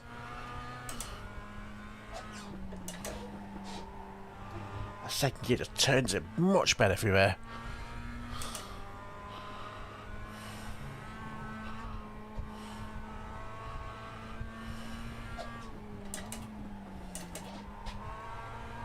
Ooh, yeah, okay. I was always wondering how a lot of people were spinning on that corner. Now I know. Pedals I use are CSL Elite Load Cell, which have just been discontinued, as I discovered the other day. But people are saying that their new CSL pedals are quite good. E9. But they were the single biggest thing that improved my racing. Was changing pedals last year. From going from the G920 pedals or the Logitech to these ones was just night and day. Not changing a steering wheel. It was changing the pedals. It allowed much more accurate braking. From what I know, the Club Sports they're the next level up on the CSL Elites, and I've either got my eye on them or the High-Skin Velt Sprint pedals or Ultimate pedals, one of the two. I've got a Thrustmaster TX with the Ferrari F1 add-on wheel. That's meant to be a bagged wheel, that is. Pedals, pedals. Yeah. I would always say to anyone, get yourself some pedals. The track temperature's decreasing. It's now 49 Celsius. I'll just fight my way around that corner while trying to read at the same time. Wee, understeer central, keep it on. Oh, when it gave me enough track for that bit. Track limits, please, Kev. No, Jim, I will not mind these track limits. Because my name is Fernando Alonso.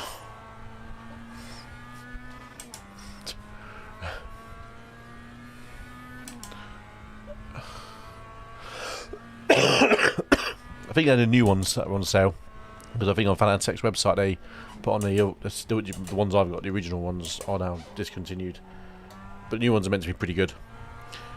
Apart from the load cell, the default was actually lower in terms of the kilogram mass that you need to push it, or force, or whatever it is. They were now 60. Ooh, what was that, Kev? Now 60 kilogram force, whereas the ones I had factory at 80 kilos. And I've gone to the 100 kilo elastomers.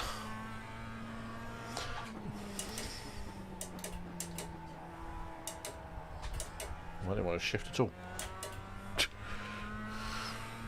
There's a car leaving the pit lane. Maybe it's my shifter. V12. That puts you It's rev matching, isn't it? off the pace. Well, that was a 48.05.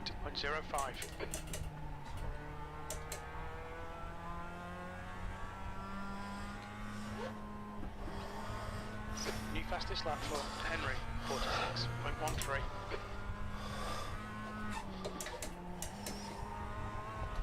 Make sure you take your foot fully off the accelerator curve, that's why.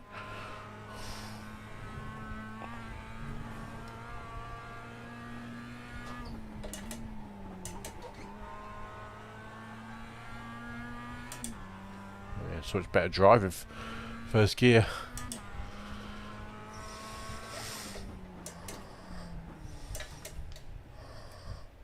You're currently 1.3 off the pace. That lap time was 47.48. That's okay. Right, let's go again. Race 2 of the Masters.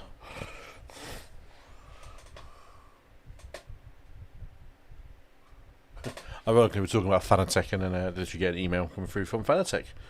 It's like they knew they were listening to what they was doing. Black Friday was almost here. Oh, a new wheel.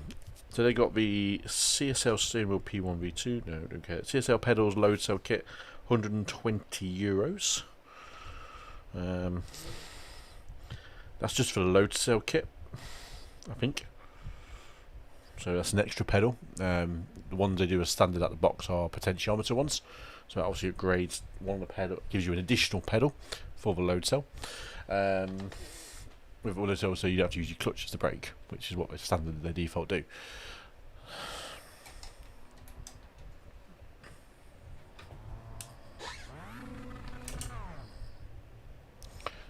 So I would personally, I'd go for the CSLs.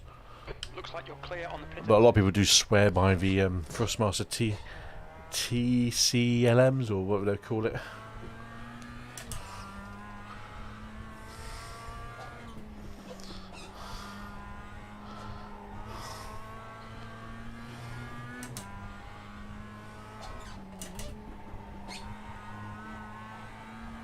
Ooh, slide. That's what these Mazdas are good at, just getting on the power and just holding the slide.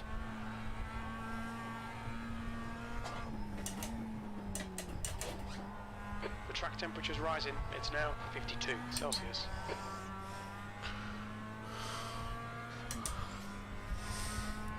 I think if you're looking for longevity, go for the Club Sports, the V3s.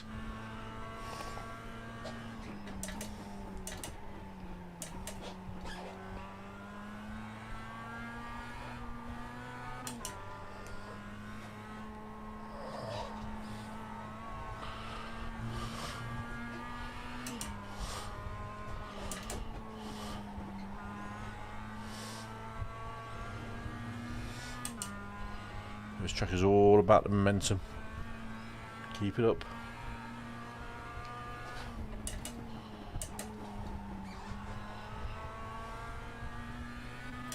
Oh, missed the gear there, Kev. Don't cough when trying to brake. Oh, hello. No, don't hit him, don't hit him, don't hit him. That would have been a messy accident, that would have been. Just overall.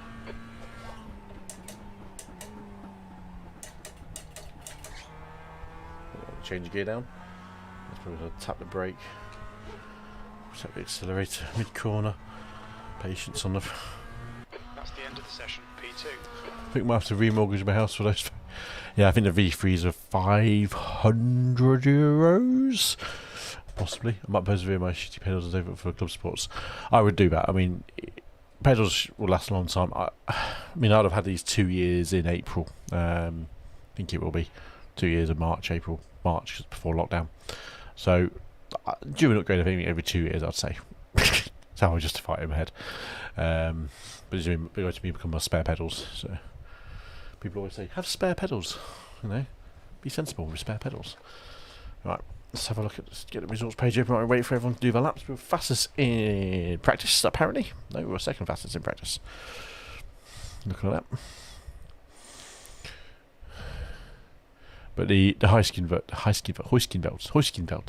what I've got my eye on, without a doubt, for my next, I think, serious rig upgrade. I don't need a wheelbase. Probably could do with a new rim, maybe a Formula style rim. But the pedals will be the next one, for what my whole rig works in my favour, hopefully. So that's the plan. We'll see what happens after Christmas. See if Santa Claus is happy. We're just waiting for a few guys to get their laps on the board for quali, just so I need to, there we go. As per the last race, we will do qualifying. If we're in the top 3, we will start on the grid. If we are less than top 3, we will start from pit lane. Pusick, I'm excited to post my Mazda Oran Park video this weekend. I've finished editing it. 2 races of absolute carnage. Idiots are crashing on turn 3. Everyone died except 3 of us. That's exactly my mentality for why I start a race in pit lane. So I yeah, just flat out will not race if I'm in the middle of the pack in these cars, because I can't trust rookies. It sounds harsh, but I can't, because a lot of them, especially when you, I mean, I'm not a great iRating rating, it's mid around 1500 on a good day, which when people qualify from rookie or in rookie license, it puts them at 1500. So when they stick you in to that field, and you've got brand new drivers who don't know the track, who don't know how to drive the cars, don't know how to handle it, don't know the racing rules, and all the other many fingers I can't hold up for the points of it, it becomes a little bit carnage. Rookies are a risk. They also have a reward as well.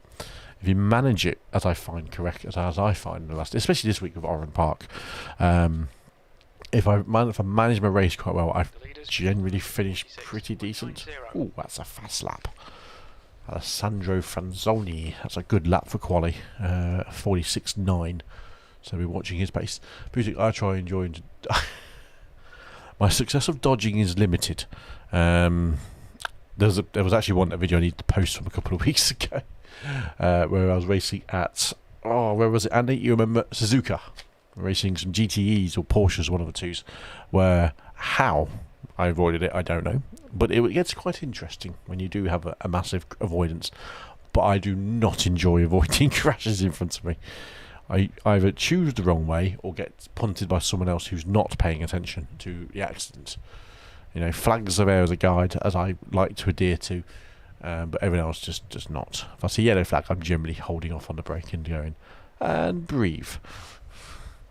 But yeah, dodging, I mean, it's quite easy to dodge in Mazdas, to be honest. You can get away with a lot. But these are one of the slower cars. That was dodging with my eyes shut, that one was. Coming around 130R, pretty much flat, and there's a car in the middle, just stopped stationary, and went, oh my god. And actually, we recorded that we did hit him on that, I remember rightly. No one's put some laps in, only 5 people recorded a lap here. 47.9, 46.9, 47 flat, 47.2, 47.7, 48.1. Altered the other night, no dodging that. Which one was that one? Oh, what, that the pincer, the sandwich? Yeah, that pincer movement on the Oran Park was not fun, as that guy discovered with my short shift tongue after. Right, no one else seems to be putting any laps, so I'm going to go out for it. Let's get on the board.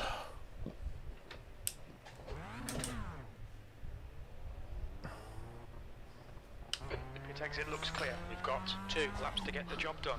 Oran Park last week was great. Mayhem at Foster's, yes, that corner. People just got punted off there a few times.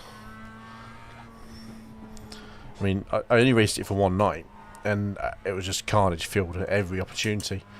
And I was that annoyed after the race, I went back and did another one off stream and finished 3rd. Oh my god, a cough. Ooh, no. That's alright. Yeah, I got blamed for being the meat in the sandwich. Yeah. That was just, carnage.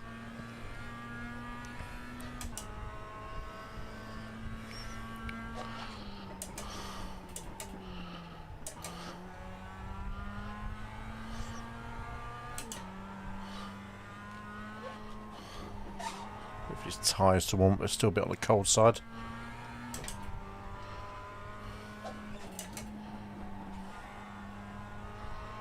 They feel cold as well.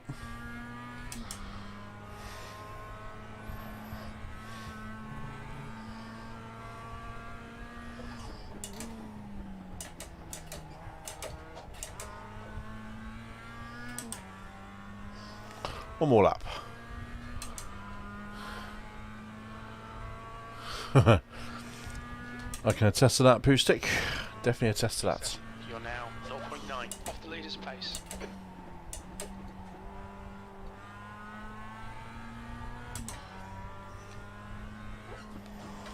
Just for the record, Pustik, we do try and race every Wednesday, Friday and Sunday on stream. Oh, that's compromised the whole lap, that is. Doing alright until that one.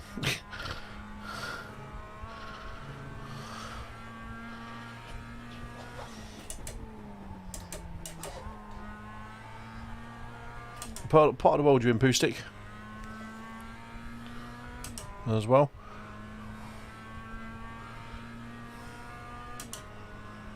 Third. E3, that puts you 0.15 off the pace. Do you know what? That first gear actually makes a big fucking difference. It's put my optimal time down to 46.4 from 46.5. Good shout, Mr. Pustik. Thank you for that. A bit of feedback. I like that. I might save the tyres a little bit as well. Actually, I don't know. Just keep it a little bit squarer. Beautiful livery. Beautiful livery. It definitely needs some words on it. The Midlands. Ah, Mr. Pustik, welcome to the East Midlands. You are joining the club, sir. Nottingham for myself, sir. Nottingham. I can vouch for that, sir. I can vouch for that.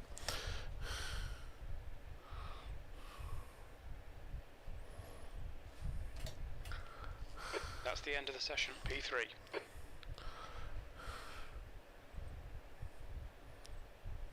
Ooh, that was quick qualifying. I finished already.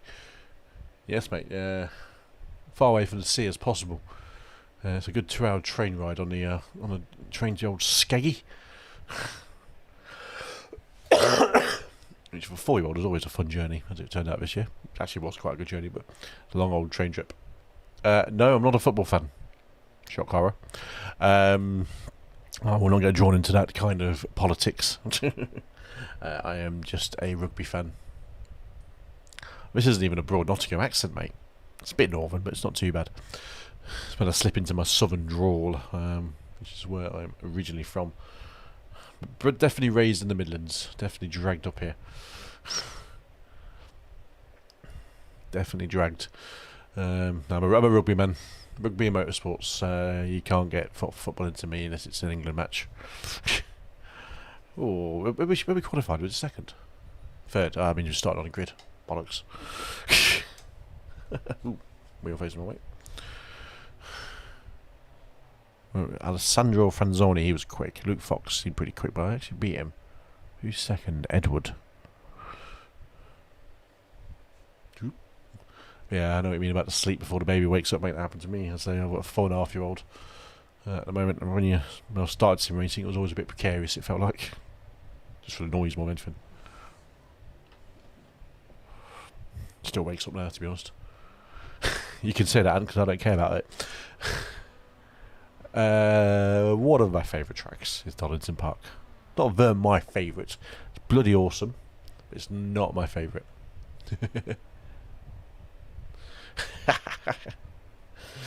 There we go. And he's an Ilson man, so I know he's a football fan. Temp is 50 Celsius. Okay, let's try to avoid the turn 1 clusterfuck. I will, Jimbo. Floor it, green, green, green. 7-week-old, mate.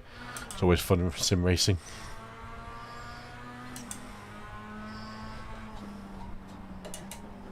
Left side.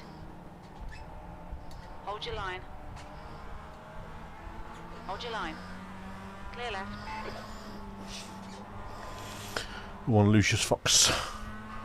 Don't mind that.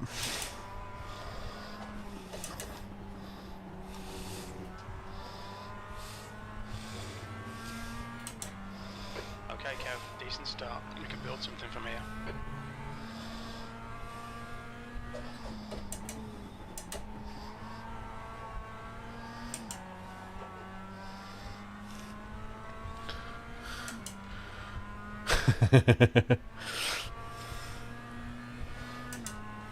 Oh, I like Luke Fox. He seems edgy. Sector 3 times okay.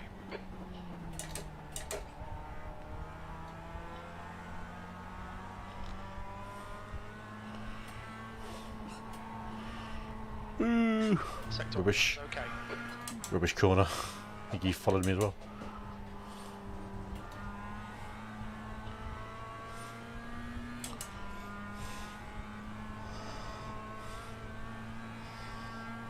We need to find a tent in sector 2.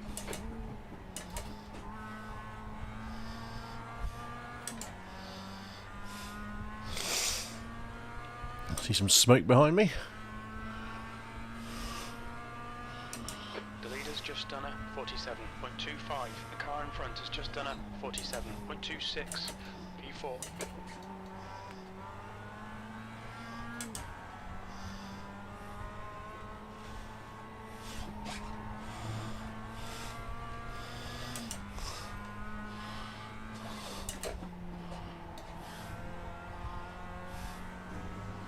Yeah, definitely second gear drive through there.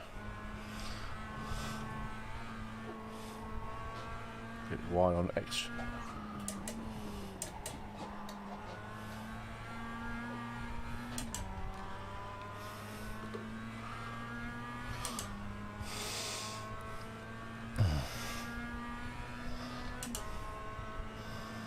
That's the fastest lap. The guy behind has just done a 47.12. The car in front has just posted a 47. Clear left. That was dodge. Dodge, duck, dip, dive.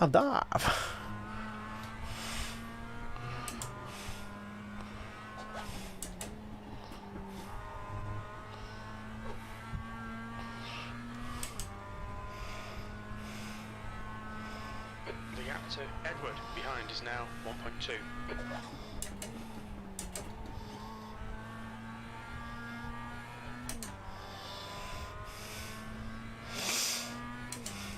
Ah, dear.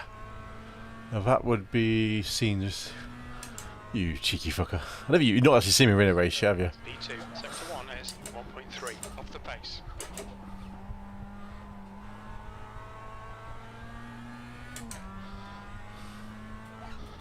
I think fan zone has got a bit too much on me in this one though.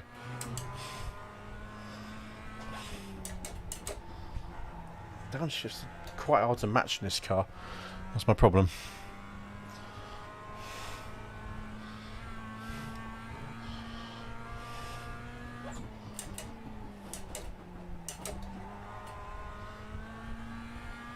I feel like I pulled a handbrake there.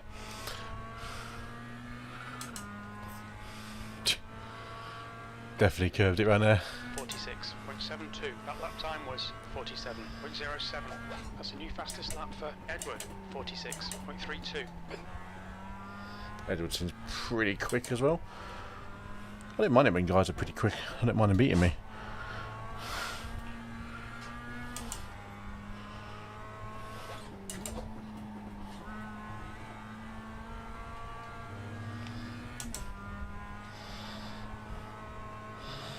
I do love. Ignore him, he'll go away. Will he?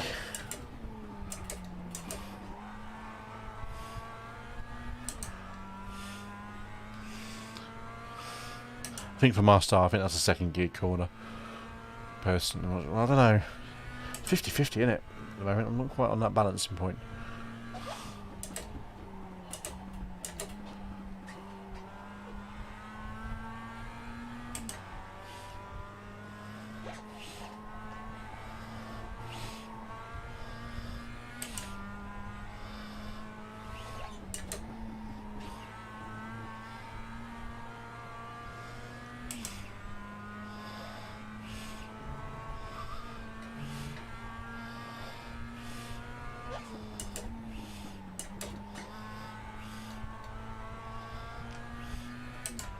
He's so much quicker in that last corner as that Edward character, but I'm quicker in the corners before it.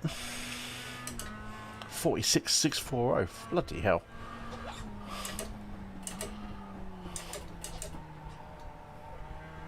Missed the gear. Not in the world. Yeah, it makes a big difference when you do. You're 2/10 off the pace. When your momentum gets screwed up for the rest of the.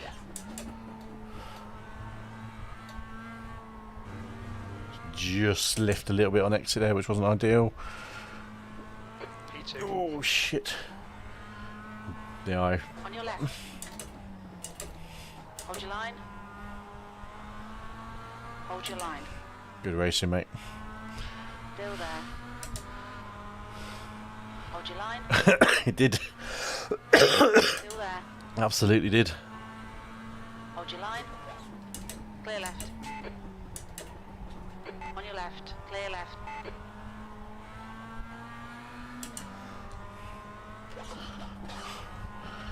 To use the brake a bit on the entrance there 'cause I'm on the wrong line.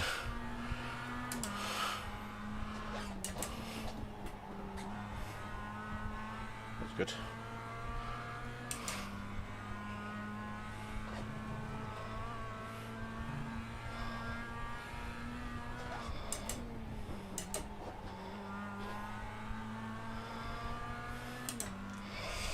I do love using a sequential shifter with these cars.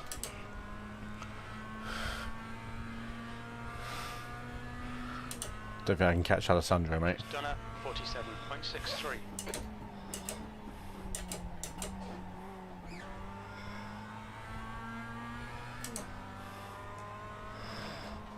Okay, Kev, don't be intimidated by this little shit. Make him work for it.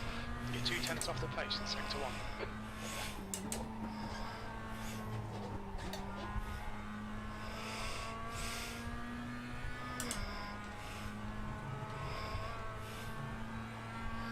Sector 2 is 0.45 off the pace.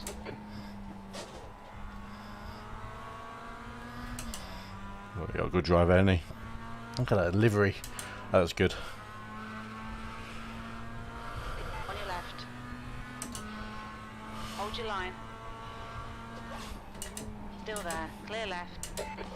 Car left. Still there. Try not to be a dick and pinch your mouth. Oh, fucking bravery there, mate. Hold your line. Clear left. Just for stapping me. Ooh, wasn't that to it? Andy to come up quickly there.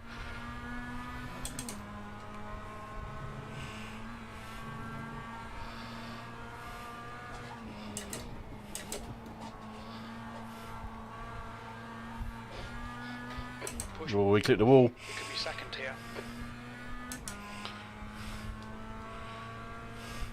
It was. And it, yep. 3. The gap behind is now 0.7.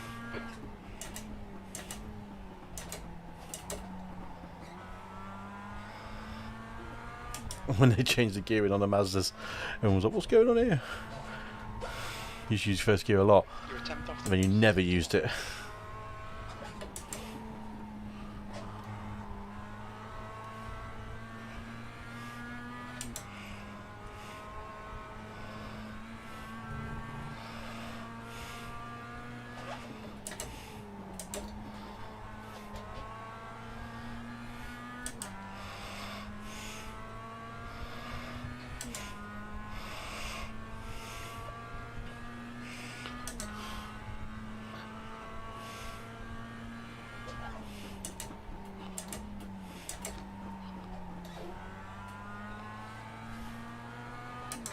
Cheers, pal.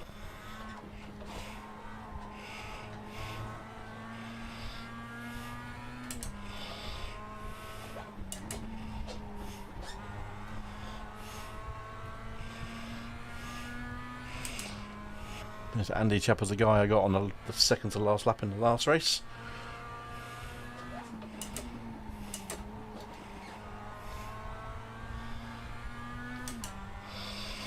I'm still maintaining those 47s. That was too much on the line there, Kev. Don't let this guy intimidate you. 2 to go. Keep it together. We'll be on the podium.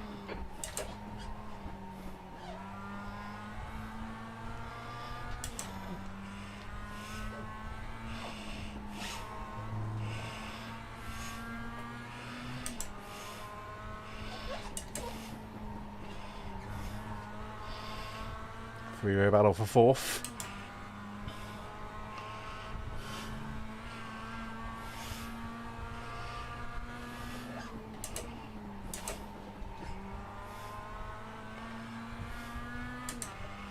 Come on.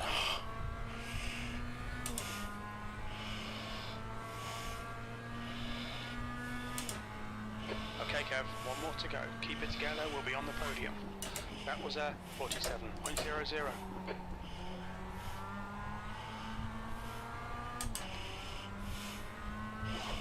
This bastard's holding you up. You've got to find it fast. See you, Jimbo. I know. 10th off from sector 1.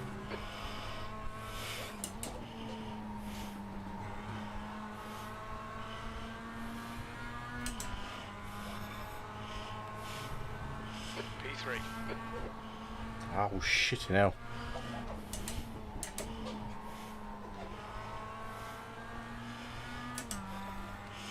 Just got a little bit of understeer there. You do.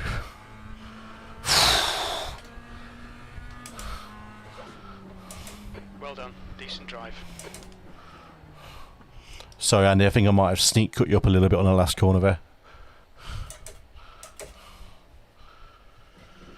Oh, great race there, Edwards. I forgot your first name, but great race.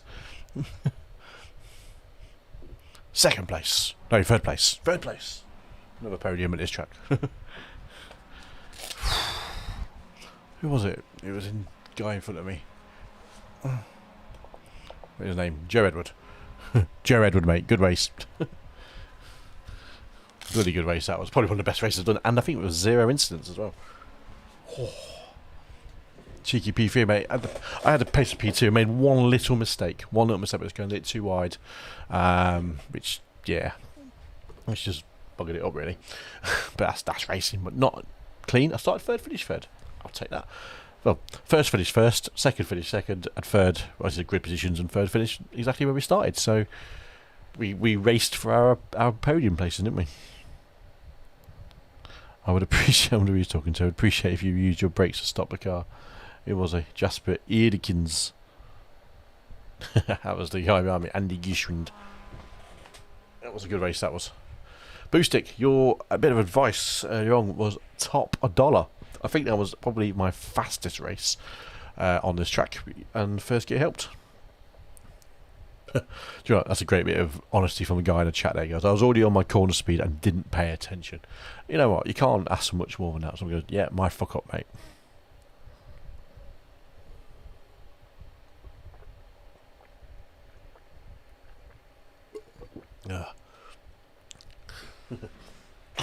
P2 wouldn't have been average, though.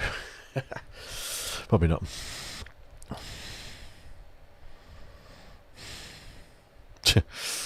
Light-hearted banter in the chat, love it. P2 wouldn't have been average. P3 average. It's a podium. It's a podium. Fire in the hole. Boom.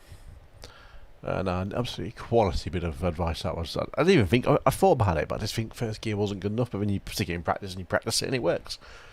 Bloody marvellous. Love it. We're going to save that replay. I like that one. Mazda fast. That's cool, that one. Poostic, right, you got to head off. No worries, mate. Thanks for finding me, mate. Thanks for letting me know. That's top $1, mate. Let me know when you're racing. You know, drop me. I mean, I'll subscribe to your channel, mate. But if you go to the about section on my YouTube channel, drop me an email on there, and we'll hook up and do a race, mate. I'm more, you know, just do it. You're local. You know, we can time it up pretty well, I imagine. And I'll catch you around. Nice to get a new follower on the channel. I appreciate, much appreciatio. Mazda. Oops. Mazda Oran. Fast. Ciao, ciao, man. Ciao, ciao. Right then. Chat time. That was a bonus little race, wasn't it? I'll take that run. 10 o'clock. So what did we get? 5th in the first race, and oh, I got 1.55. It's 0 incident race. Boom. Oh, Joe had 5 incidents. He did have a crash, didn't he? Turn 1 with another guy. I don't know who it was he crashed into. I want to say it was Luke Fox. Yeah, 14 incident points. No wonder. Ah, that should be sound, and hopefully we'll all match you up quite nicely. I'm now in the 1400, so I'll take that. 1.4, 1.4. Yeah, same as me, mate. I can blow anything from. I went to 1.7 about 4 months ago. I mean, down to about 1,000 after some poor races. It's amazing you can lose that in a few races without being careful. But yeah, we'll definitely get a race together at some point, mate. Take it easy. I'll definitely see you around, pal. Ouch. Why is that over there? I put you over there last time. Goodbye, SimHub. You are littering my screen. There we go. Right. You scallywags. What split were we in, actually? Curiosity for that one. We were in 8th split out of 28 splits. Bloody hell. 290. Fucking hell, what were they racing? Let's have a look at it. 200. Bottom split. Jesus Christ, he nailed a 46.6 lap. And it's up to 1.4k, big man. Up to... Yeah, man. Yeah, that's exactly what I need. Get back up there again. And this is just doing Mazdas. I mean, they're easy to drive and they're fun. And if you're quick, you can be pretty good on positions. So I'm pretty satisfied with that. So these guys in the lowest ones. So he's a D license of 1.28. Drives like a bat out of hell and has 10 incident points. Fucking hell. Top split, average of 274 on of the iRatings. 46 flat. Fuck do you find that kind of time? 4,500 iRating. But it's only a B license. I find this a lot when you look around different splits.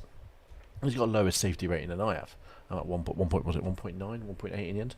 And you look at it and you go, dude, how are you 4,500 iRating but have a light safety rating which could go down to C license if he's not careful with one bad race?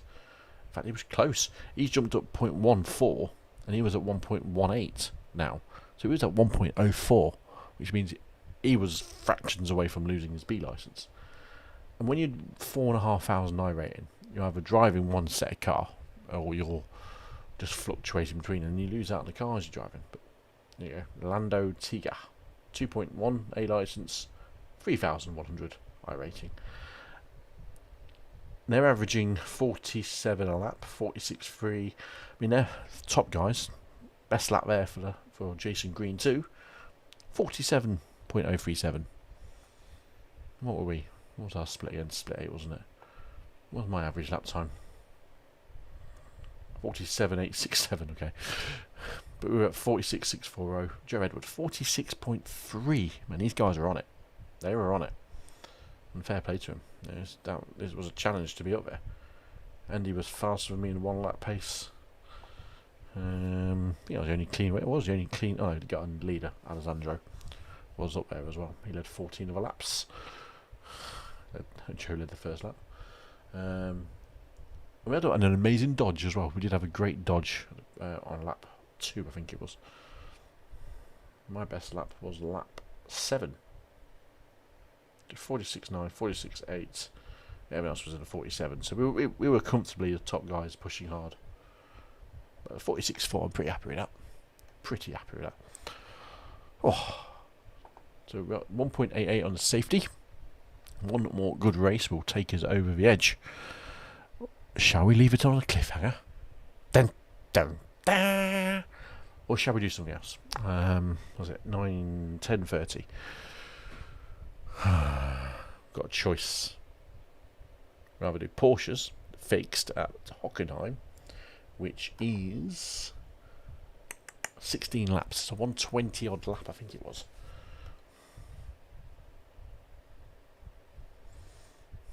I quite like this car when I was doing it. Don't know, what do you reckon? Or should we hang it out to 11 o'clock and do another Mazda race? I'm not sure now. Part of me says do Porsche. It's a longer race, you've got more chance of getting decent safety rating, but it's also more can go wrong. That's the dilemma. More can go wrong. But I've got a little bit to lose. I don't have to be so precious, shall we say, about it. Why is that never working? I never understand that. Settings. Reset overlay, reset that. App setting, friends, key buttons, app settings. Don't know. Right, one thing we're going to do quickly is sort out Boostix YouTube stuff. What of it? Oh, look at that streamer. Who's this? Shall we follow this person? Oh, it's me. Oh, hello. Who's that?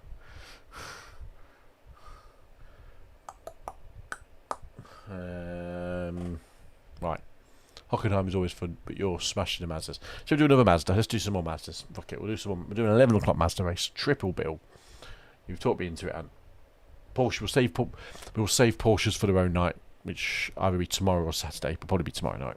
So, because we've got to do 2 nights of racing.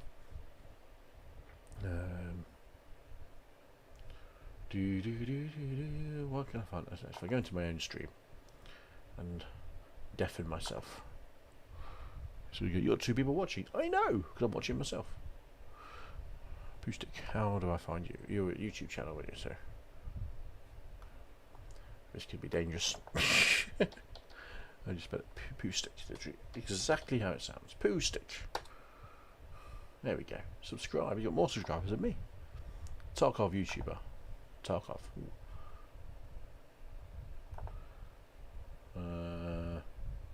Oh, he's racing. He's racing the Formula Ones. Yeah, he got 120 subscribers with literally 8 videos, 9 videos. Shall we see what he's like? Hold on. This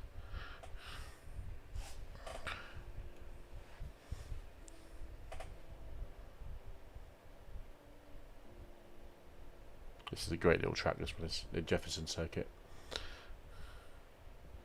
This is my first race back on iRacing after a while. As you'll see at the bottom left, I'm a D class, not a rookie. I'm still very much a rookie. I played a few months ago, I was around Laguna Seca and the Mazdas and managed to work my way out of rookie road class. So, as you'll see from this video, He's done the still very much so a rookie. the thingy in a good way. The replay. Obviously, he's towards the back. Commentated and overlaid it. Luigi car, you know, holding as far left as Oh, he can. bloody hell. So he just takes the racing line and swerves straight into us. Which I think, you know, in a couple of laps' time, that's fine. You know, you've got track position, you've got the racing line. But you know, on that first lap when everyone's bunched up, I think you take a bit more precaution, especially if his spotter was telling him that there's someone to his left. But arguably, you could say I had my part to play in that incident. I beg to differ. But either way, the game for, you know, I should be punished. Give his channel some airtime, eh? You got 17 crosses against your name, you are disqualified, so we're a good quarter of the way to being disqualified from this race already. As we head on to the second lap, we're behind Mr. Jamaica here. Mr. Jamaica. We're going to have another one as he brakes sharp and hits this curb, bounces off. I get side by side to him and I think, okay, I'll stay to the right, but Holy shit, it out. loses control and flies into me. And the game 4, that was my fault again. Gave me another 4x. It's equal. 17 now. It's a fun track actually. It's a Summit Point Raceway. They've got 2 circuits in this complex, but not the 2 circuits are completely separate. One's just the other side of the trees there. They call it a technical driving course. So there's a bit of everything going on there. Isn't great considering we're not even on lap 3. As we approach the final corner, this hairpin here, these 2 in front have got it all wrong. Oh god. As we, for some reason, get side by side with Esteban Ocon and decide to just pinch him to the right. And I don't know why I did this. Maybe at the time I thought someone was to my left. I'm not sure, but also, you know, his spotter was telling him someone was to the left, and he did come in. But I think that one was me. So that's probably the only deserved 4x I've got so far. So now we're on 12. We're not far off being waved the black flag. On my first race back in iRacing, which doesn't fill me with a lot of confidence, especially at the time. I didn't realise I had all these X's against my name. I wasn't looking up and spotting them, so I was on the wine and going to get disqualified. Gran Turismo Tracky. Jesus Christ, man. What kind of sentence is that? Very, yeah, that's what you know, very Gran Turismo kind of feel to it there. Very Japanese, actually, I'd say. Major incidents, but Definitely not in Japan, though. this guy behind us I think I remember this is one of the first tracks that generally ditches you in on iRacing. Getting really close to me. I remember this is the first one I ever raced in. Corner, he's getting somewhat closer, so I wanted to give him the chance to get past, but without exposing myself too much to the guys behind him. But you'll see in a little while he gets a little bit impatient. He's trying to dive down here. Again, I'm leaving him the space, hoping that he can get the traction to get out, but he backs out again here. And I think I left him in the room. He could have kept going, but he's a bit nervous himself. He looks aggressive, but I think he's worried about his his safety rating. Sorry. It's fair play. So, A lot of people are worried about the safety keep rating. an eye on him. And again, here I'm thinking, no, he's faster than me on these corners. He'll take me on this straight. But I think he clips the curb and doesn't get a great exit out of there. Couple of laps on. We've kept him behind us somehow. We are losing ground to the guys in front as well. But we're coming up to the final hairpin here. And I think the guy behind us gets a little bit impatient because we didn't do anything different, anything drastic here. Yeah, we're not quite on the pace of the rest of the grid. Oh, He just whacks into me, and that there gives me another 4x. So that's 4 incidents that Ouch. the game considers I've caused, which I think well. you've- iRacing adopts an one of equal them was me. penalty system, so if everyone has an accident, you all get the same points, whether it's your fault or not. There's 2 It's a non-fault but you know, incident system. there's only so much the game can do. So now we're on 16 out of 17 marks against our name, which again at the time I didn't know. So that means I'm 1 off track away from being race. Oh, excuse me. Really been that, that aggressive. We've not really been that squirrely. We've not been crashing into people unnecessarily or braking early or driving erratically. Erratic is the word I was trying to find there. But yeah, we're 1 off track away from finishing this race early, and Mr. Jamaica goes a bit off track there. Puts Nathan Mr. back Jamaica. behind us. Love it. It's already gave us a nudge in our rear end. Would much rather Mr. Jamaica was there, because although he seems a bit, he loses control, he doesn't seem as fast as me. I felt like I could keep him at arm's length, but Nathan is still very much right behind us, making me nervous. He's coming to the left into this hairpin, and again he backs out. I'm trying to leave this room for him so that he can go. So I think It's I frustrating when people do that. through, and we just get on the gas a bit early, Oh no. slightly off track, and that's it. We're out. We've been disqualified from the race. It's annoying when that happens. First race back on iRacing, and we've been disqualified.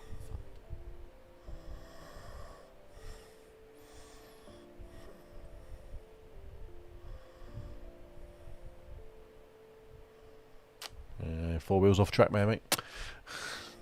So, let's see. This is the first incident. Which Nothing you can do when someone just does that to you, is there? maybe I had a part to play there, but I do think, on that first lap, everyone's kind of side by side. You're driving in 2 lanes pretty much. This guy should have known. This is watching it from Mr. Jamaica behind you. It's a nice, optimistic play. And again, another guy behind here. You just see, I even brake early. I even see him. He's got a nice livery on that car, actually. Next incident is where Mr. Jamaica just Oh. decides to fly across me, smack into his rear, and punt him off into the trees. Don't think that's my fault at all. As you can see, I went way wide off the racing line to try and help the matter. Here, this is. From this angle, it doesn't look like I've done much wrong, but I am kind of done right. He The goes net down, code as well. Why I was out there. This is how these guys ended up there. Esteban Ocon just goes off the track, and Gasly just. Do you know what I mean? Alpines and Red Bulls. And then he Alpines and Red Bulls. slide into the side of him. Oh, he's braked way too late. Does he stay out the wall? He does. So here, his crew chief was Saw the over time, far actually. left. I guess he didn't. Well, not everyone has a spotter turned on. As I find out with iRacing, a lot of people don't actually have a spotter system turned on. When I use crew chief software, it's always on. Right, let's get loaded up into the next one, next Mazda race. Let's go down under the Oran Park Raceway. Don't know what the fuck that was, Kev. There was some kind of Australian, New Zealand kind of action going on right there. Bonza. It's going to be really pissy for the Aussies and New Zealanders because they're all coming on probably online any moment now for the morning racing over there. And go, who's this mug mugging us off? Trading. I think it's trading-paints. Trading. Nope. Yeah, tradingpaints.com. There we go. I think you can just browse. I don't know how easy it is, but oh my god, showroom. So there you go. You go to showroom and take you to whatever order painting. Things like when the car's available. And you can download any of these. And if you're on the showroom, you can download them and apply them to your car automatically. There's some good shit on there.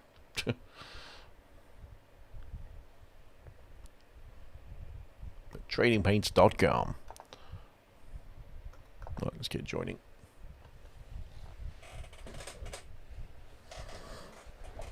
Ah. Ooh, excuse me. Pardon me.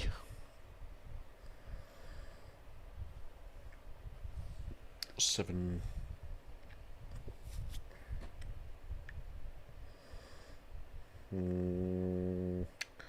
Like it. Robert Work likes my post on my own page, which is my shared one. Oh, actually, not did he? I think he actually. I don't know. My shared one.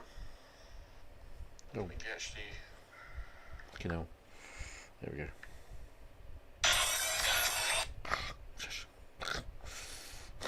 Ah. Right, let's wipe these messages off that you sent me, Anthony. People always put. You've always looked for class. It was always good deliveries. True story. It's what I used before I decided to have a theme to the team. I always raced golf liveries. Just read that message again for me again. You describing your new brakes like this into a condom advert. True feel. Just slide over the rubber pedals.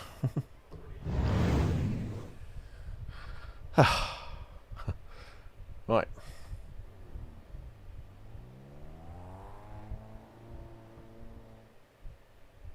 I've got out. I've got out. There we are. Almost done. Just done a 47.54. Fucking hell, that's another one. I did it, didn't I? Deafened myself, probably you guys on stream. At home, there we go. Quite loud. Should just turn my GOXLR up. Right. No glove. No love.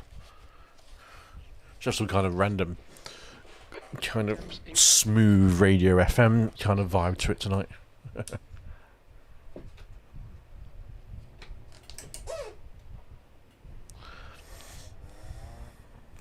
leader has just done a 46.81. All clear on pit exit. You can push now.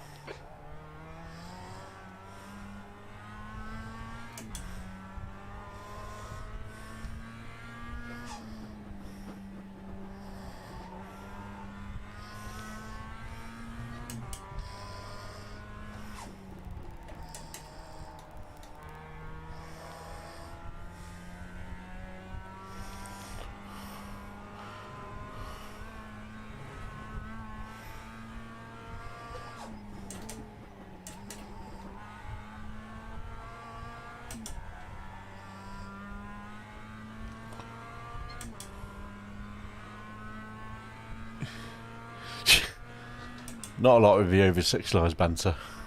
It'd be missing, wouldn't it, if we didn't have it?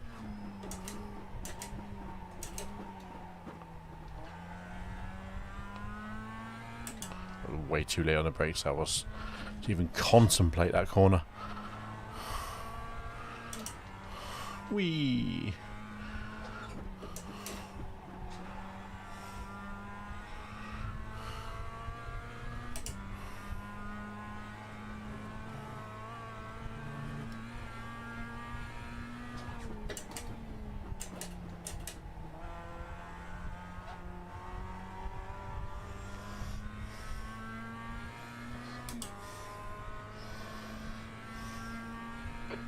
has just done a 46.67 E4.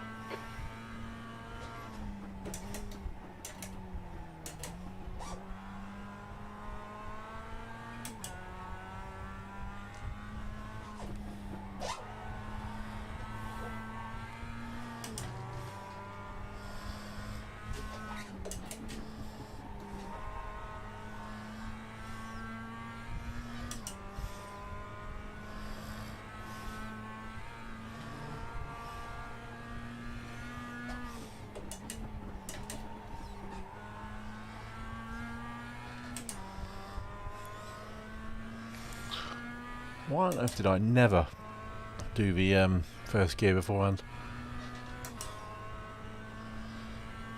P2, that puts you 0.34 off the leader's pace.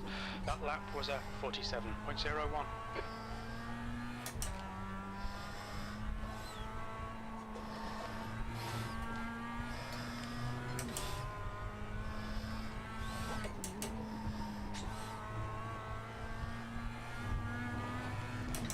Oh, slightly off track, that's alright. This lap will be invalidated. Watch the track limits. A little bit more I can play around over.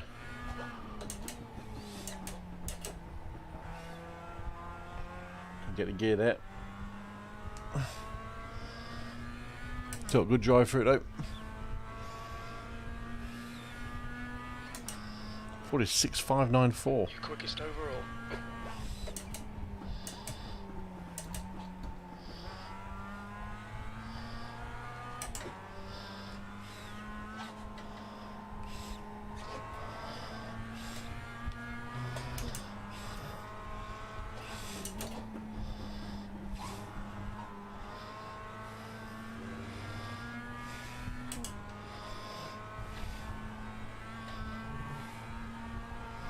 Ooh, hello.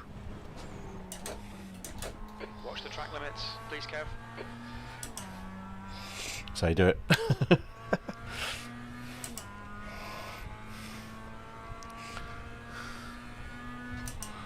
a great drive down the home straight as well, a little bit cheeky I suppose.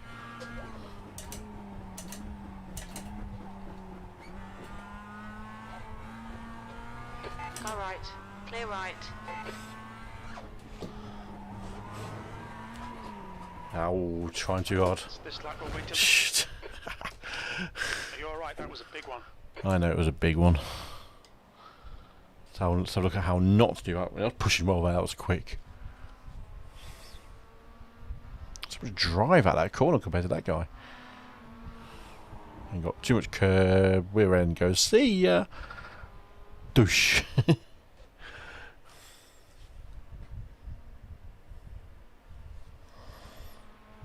Ooh, Joe Edwards back in. Joe Edward is in the house.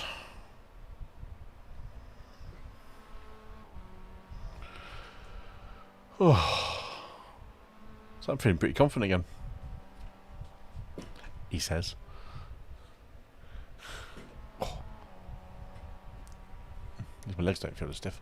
To be honest, when I started racing tonight, my hip felt like it was going to fall off, and I thought, oh, I don't know if I'm going to get through this. Actually feels alright now.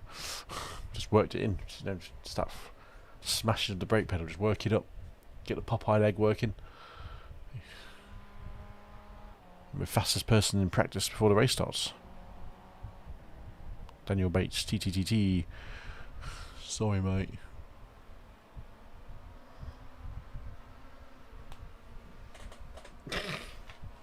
I love reading the text chat sometimes because a lot of people don't seem to be on the microphone in these cars, which is a travesty. Oh god, huge crash on the home straight there, which you can't see. Just, yeah, let's go widescreen. There we go.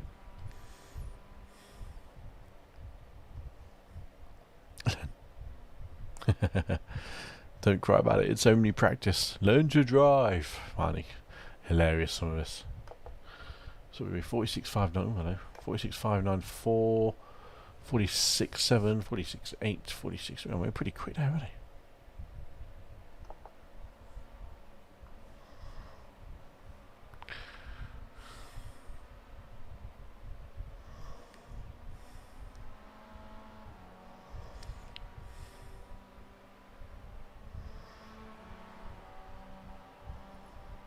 Definitely need to bring a pedal cam onto this one, don't I? Oh my god. No, you learn to drive, or you, my mum or something, are going into... What? This is when you know when you get kids in the game. This guy just put in a text chat. No, you learn to go into the dry corner, and your mum or something go into that corner like a fanny. What the fuck? Jesus Christ. Oh god.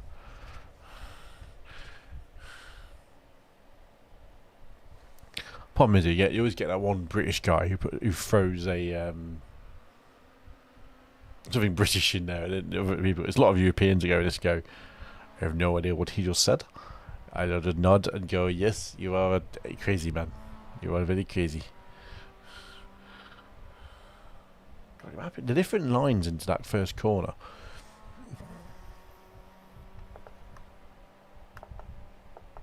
Let's have a look.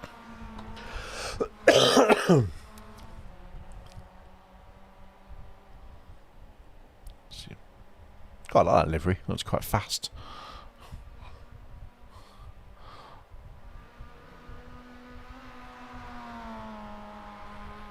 Ooh, where's he going?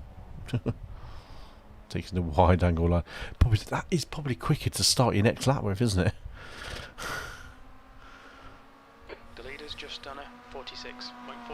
Oh, you bastard. Thought I'd been a faster go in practice.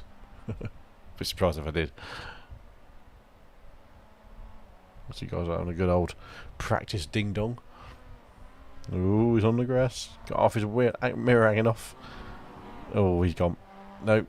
It is hard to overtake on this track. I've got to be brave like that. So keep going, momentum.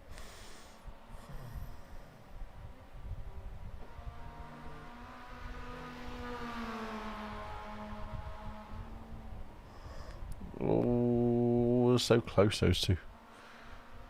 Get him into turn 123. He's just done a 46.34. He's doing faster.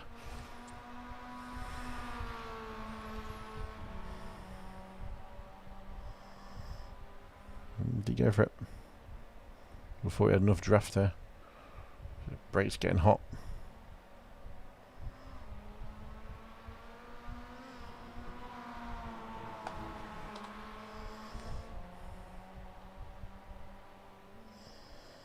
Bro, really? Info?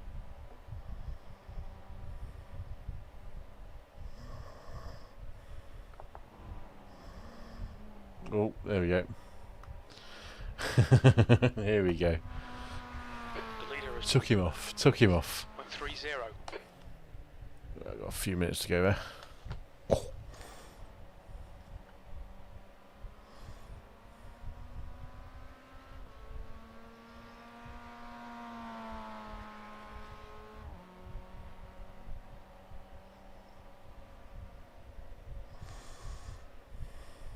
$232 drivers are ready to race across all the varying splits. Looking at that one, look at the top there, 235. Yeah, man, this is what it's about. 230, more than 230 drivers all ready to race the same car on the same track in just different splits in a 12-car race. So that's pretty crazy, and it'll just keep going up until 11 o'clock as well. In the race before, 242 now. I don't know, the other one I had. Was it 28 splits times that by 12? Over 300 splits. So I got 300 splits, 300 different drivers at the same time, and that's at the same time as other races going on. I know because it's rookie, it won't easily, one of the most frequented events.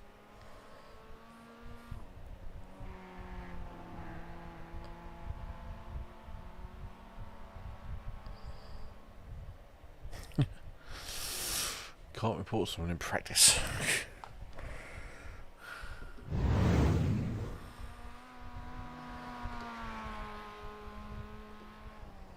Okay, well, we're going to get ready for the race start soon.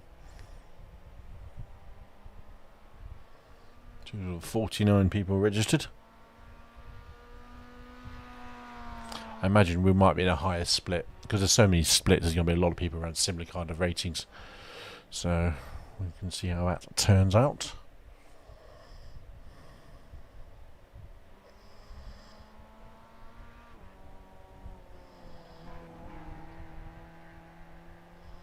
There we go. We were still second fastest. I'll take that and run.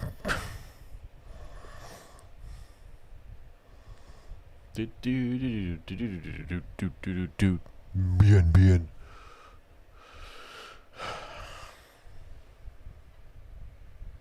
Still deliberating when I want to bring back a seat camera. I mean, you pay what, $7 a month, I think it is. If you're paying a monthly subscription, or say you pay $100 for a year.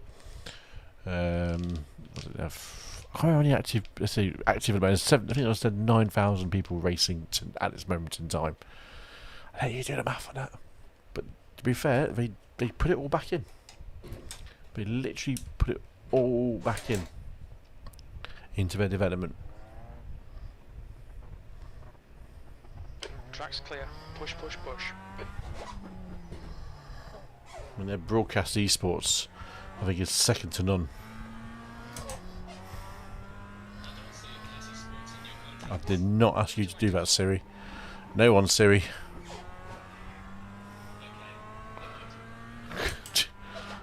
Siri joins the chat.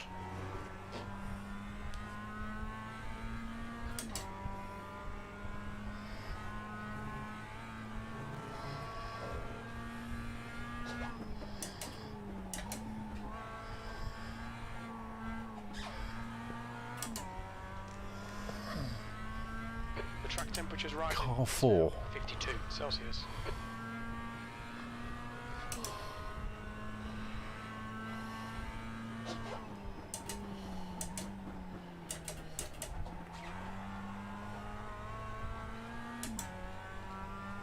Terrible corner that was. Terrible corner as well.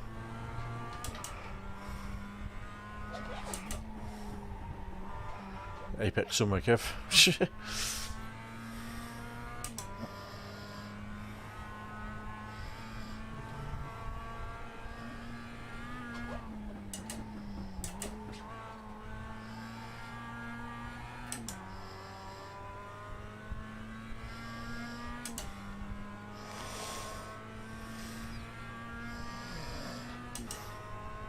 B2.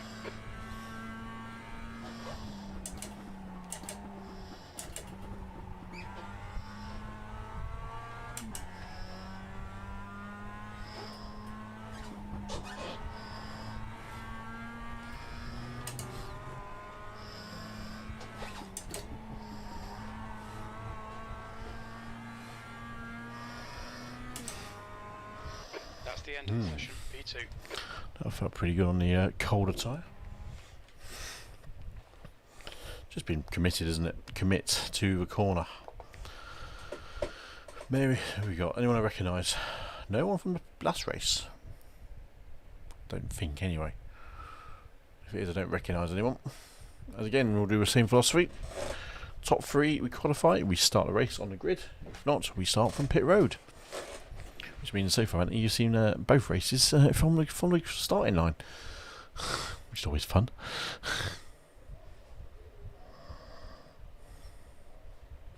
This hopefully it might be the race we break back into the 2.0 barrier. So we were 188 as long as we stay clean. Clean or 1 is what I'm hoping for. I think 1 gives us 0.01 increase, so we can do it being clean. That's the plan. Let's see what everyone puts on the grid. See what they can do. I'm always keen to see what everyone's lap times are. The track temp's increasing. It's now 52 Celsius. 52 Celsius. Cooking. Cooking on gas.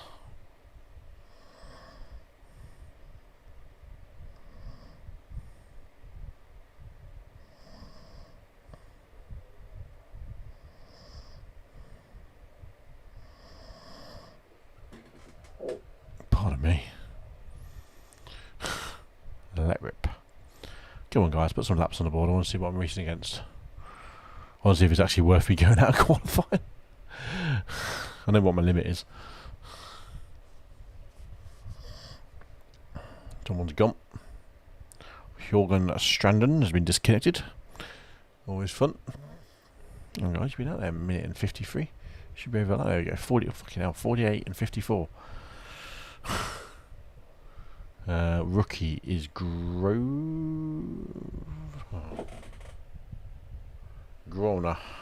Gonzalez or Grona? Grona. Can't even see Grona on there.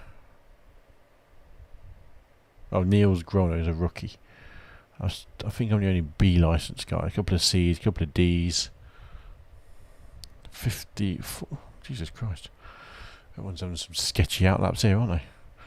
48, 5, 49, 5, 54, 1. You have a 54, 1, I think that will compromise your next lap big time because you've done something severely wrong unless you've gone around super slow. Stunner 47.65. 47.65. 47.3. Burger 47.34. 47.3, 47.6, 48.1. Sorry, 48.5. 54.1. We're going to go out in 4 minutes, like last time. Take advantage of a track warming up.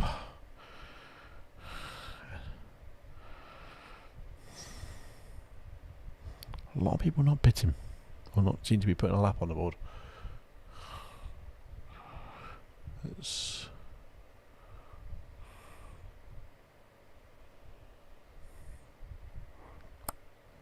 Jorgen's back in. Jorgen Stranden, car number 12. 47.3, 47.6. New one's gone in. Couple of 47.6s. Nothing says in the world alike yet. I think Alexa's got both his laps in, so he looks pretty quick. I say pretty quick, pretty normal. I'm going to be really patronising now. I think 40. If you're not doing 46s, you're not racing. It could be qualifying. That's different because the tyres are nowhere near temp. 4 minutes. Okay, let's go.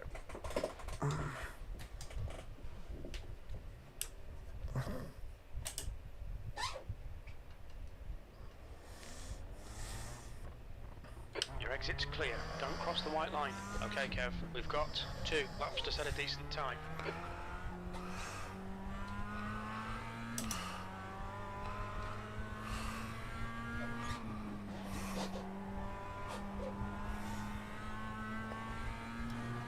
What I find amazing, and oh yeah, fuck it, don't do that. That was cold tyres, shifting down too early and hitting the brakes.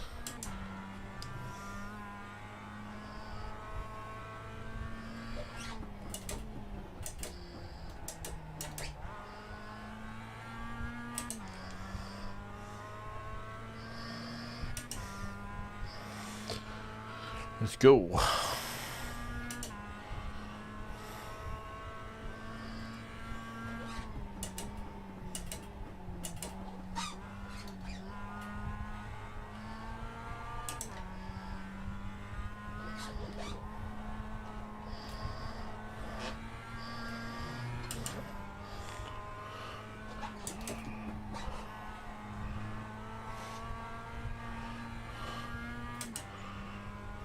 Slide you on exit, some surprise there.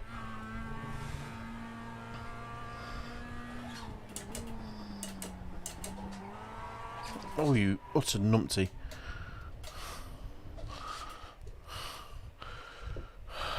Right, get out the car.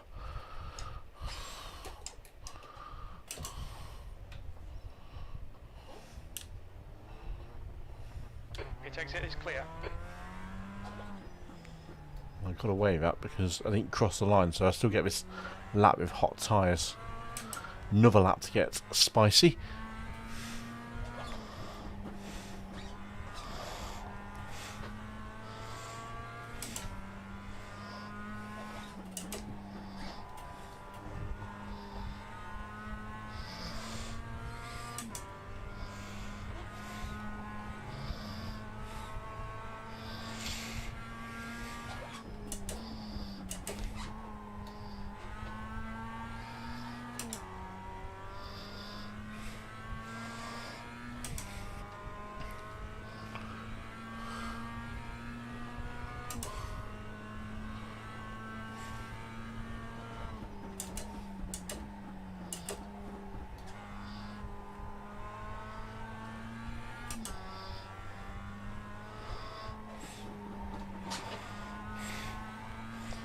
slow through there.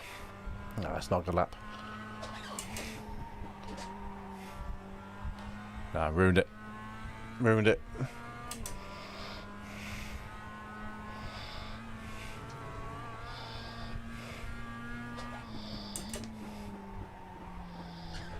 Oh my word, what was this? What was this lap? That was terrible. Shit hell. Looking for break 48 here. Ugh. Pit lane start. But I'll bum that one up, didn't I? Yeah, when you make a mistake and you're trying to make up for it. That's annoying. Especially when pole lap was only a 47 too. Damn it, man. Right, pit lane start it is. We'll go for the safety rating. That's the end of the session. B6.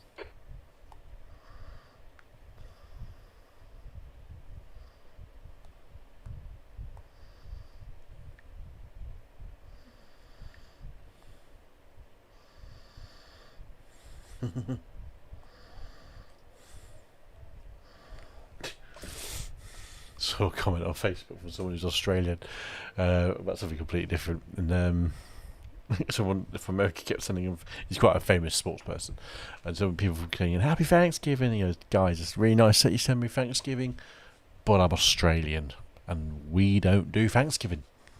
Sorry, guys." It's true though. You know, if we don't celebrate it, don't say Happy Thanksgiving to us, because we don't do it. Right, 3 people watching. Night is drawing to an end. Let's go.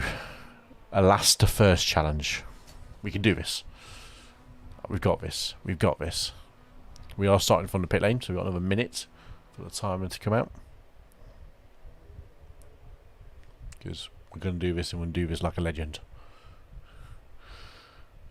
I think the third place I had the other day, or the Tuesday or Wednesday, which is off stream, I think that was a pit lane start. That was a pit lane start as well. So we know we've got the car, and we are driving faster now than we were those previous 2 days.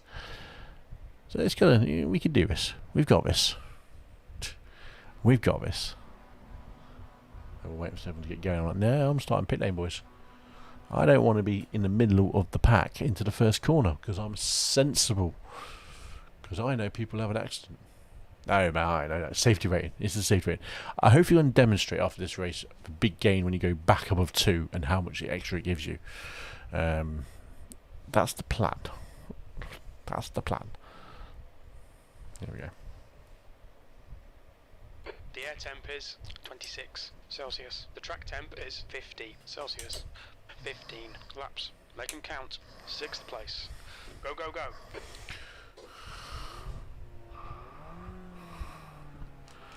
2, 1, go. Make sure you have pit lane limiter because it still exists. And then we'll go around the first corner and I'm gone. Car approaching. Don't cross the white line. Watch your mirrors. Clear left.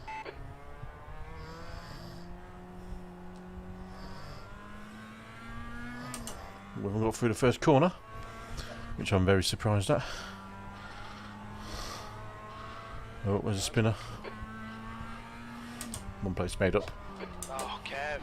Oh, you fucked up the start. Now, come on. Fuck up the race. Shut up, Jimbo. Pardon me. He's so deprecating to me.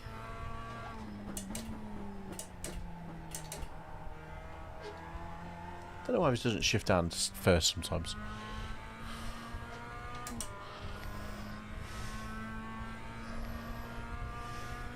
B11.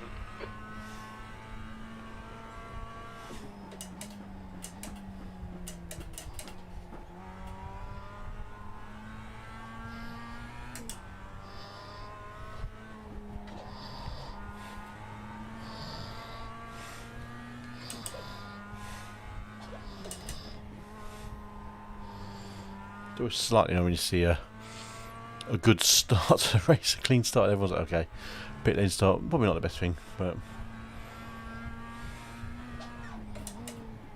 Yellow flag. Watch out.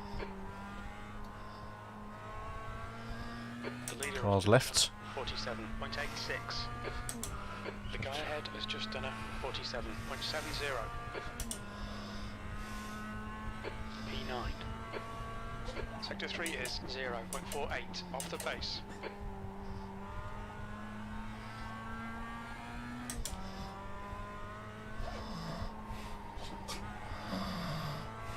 Sector 1 time is good.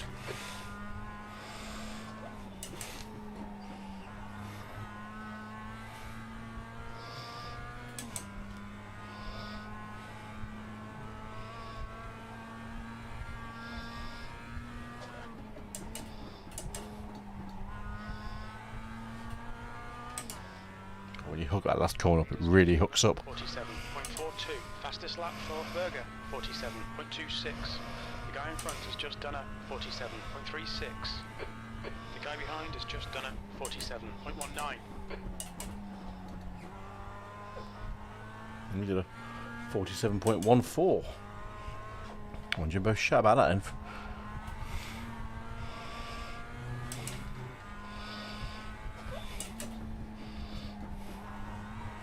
Oh, nailed that one. Nailed that one through that. The gap behind is now 2.1.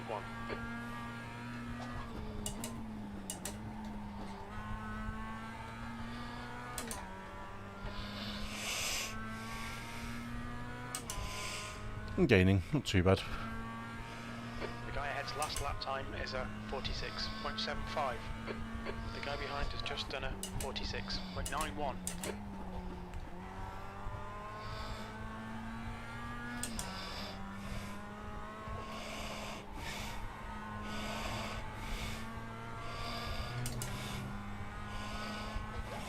Oh my word. Dude. Berger is now leading. Man, you can't just brake that heavily there.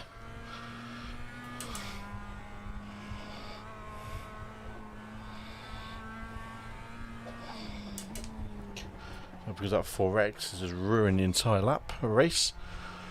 It's frustrating.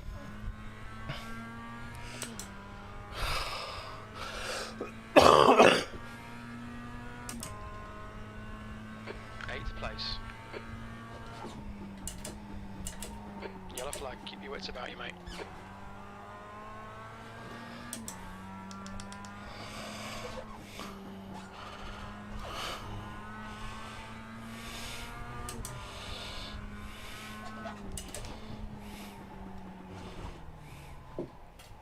Fucking hell. I'm going to change gear now. Fuck's sake. That's ruined everything, that has.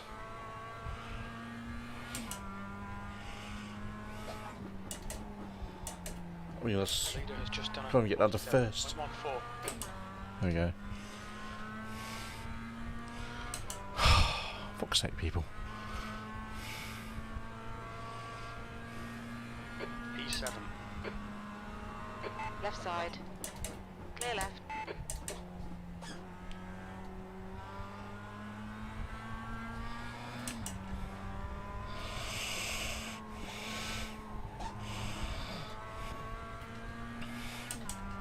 Car's damaged, I can feel it.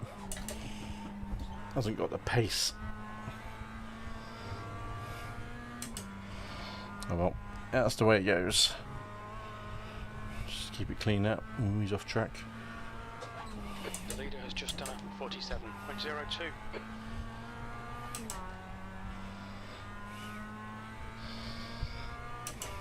I ain't got a straight line, look at that, it's going away from me. Fucking hell. The car behind is reeling you in. The gap is now Car left.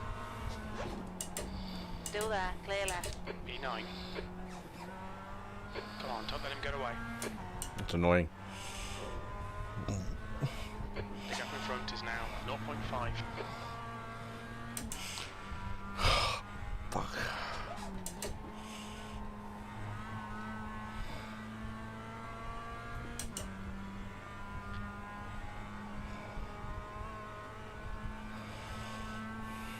Sector 2 is 0.5 off the pace.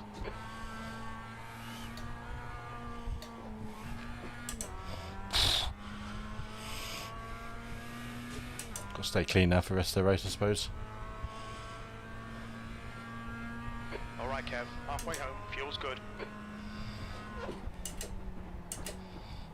On your left. I'm not bothering to race him because he's quicker. Nah, bad luck, mate. I haven't got straight line speed. You need a bit of straight line on there. Knew I can hold him off for that long.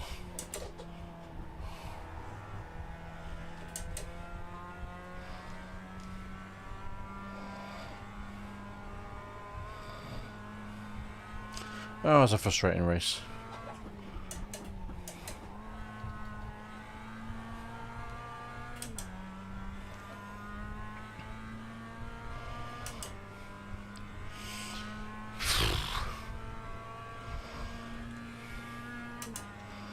P10. Pulling away on the straight, aren't they? More speed. Don't try to brake later. Just concentrate harder. Yeah, Jimbo. It's not the speed. I've got damage, you numpty. From that second one we spun in front of me.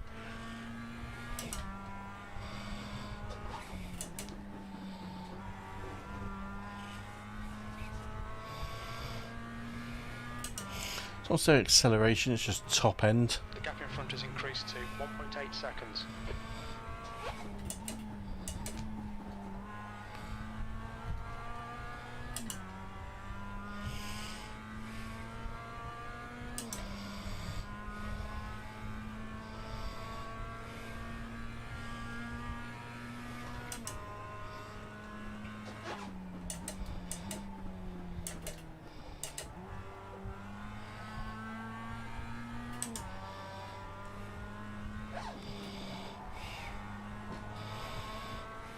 Sector 1 is 0.9 off the pace.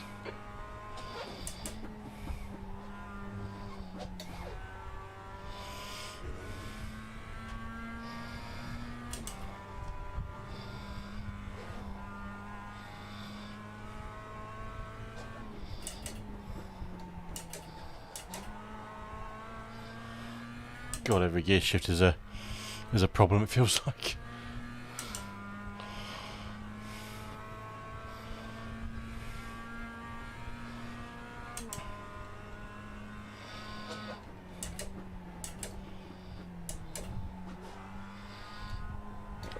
That first gear shift really does get the car turning really nicely.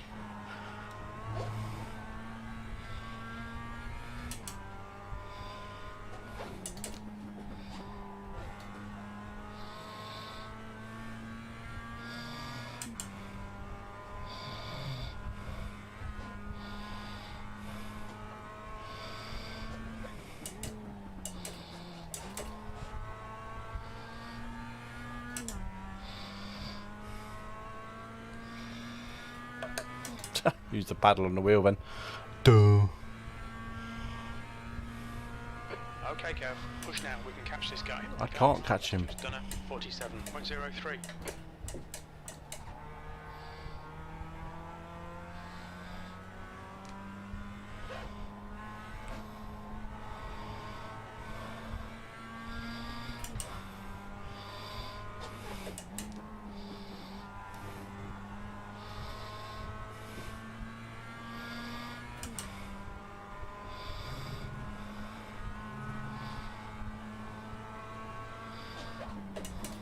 Car left.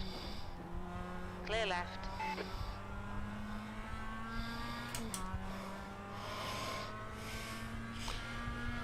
At least that wasn't for position. E10, 2 laps left.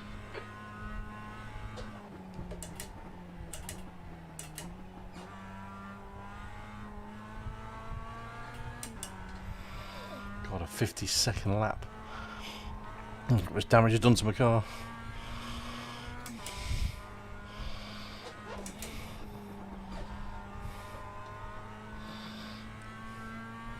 That's all on the straight as well. That's not on anything that's particularly different on corners, it's just that straight.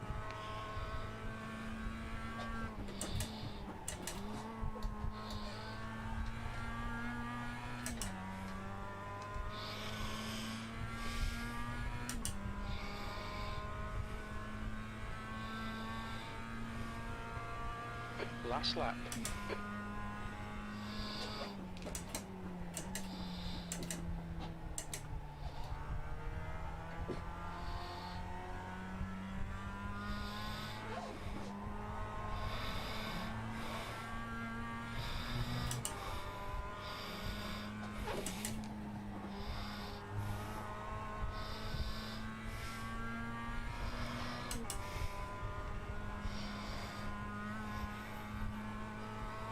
Sector 2 is 0.6 off the base.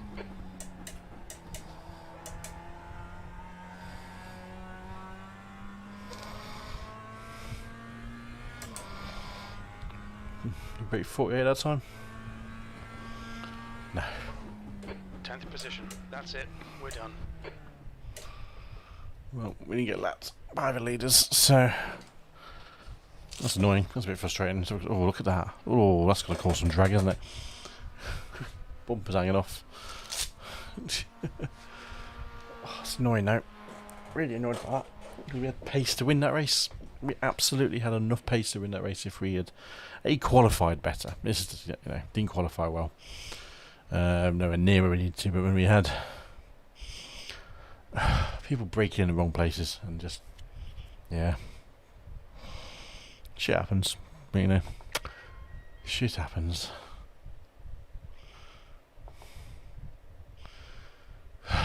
Bollocks. And then big chunk of safety rating lost 0.016. Yes. So pretty much back to where we started. You know, it's pretty much where we started. Yeah, to be honest. Yeah, that is. That was a shit rate. Yeah, it's one of those things that happens. You know, I can suck it up. You know, people, as much as I know, people do have 57 loss on the iRating. Ouch. As much as people do drive okay sometimes, when they start braking on corners that don't require someone to brake on a corner, like been so early, you got no chance. You just got to like, why brake there? It's like you broke about. You probably broke about 20 meters too early, I reckon. I don't know, everyone else seemed to race alright. It was just him. That I don't even know who it was. I think it might have been that Jose Ceballos. Wrong screen up. And if I start 46.672, 46.8, 46.8, 46.9, 46.9, 46.7, 46.7, 46.8. I mean, it's a fast race.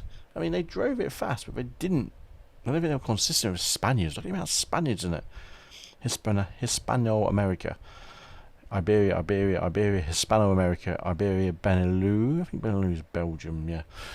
So a lot of a lot of people from Hispanic-speaking countries in that, which yes, I can imagine it's just precarious. So obviously braking too early, and then the other guy, what was it? He spun in front of me. I tried to left or right, guessed the wrong way, smack.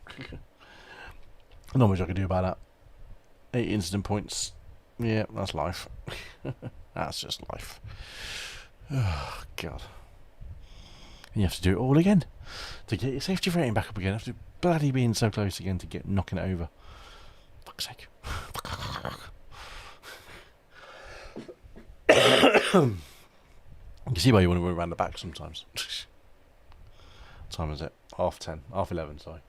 We ain't going to do any more tonight. I think that is the last race of the night. Did you say that? When did they race? 11:30. I mean, select the car. I always look at these one day. I think I probably should race more of these. Every 2 hours on the odd hour. 11:30, 1:30. Cadillac. Oh, the Kia. Meant to be a good series. I think I've done one before.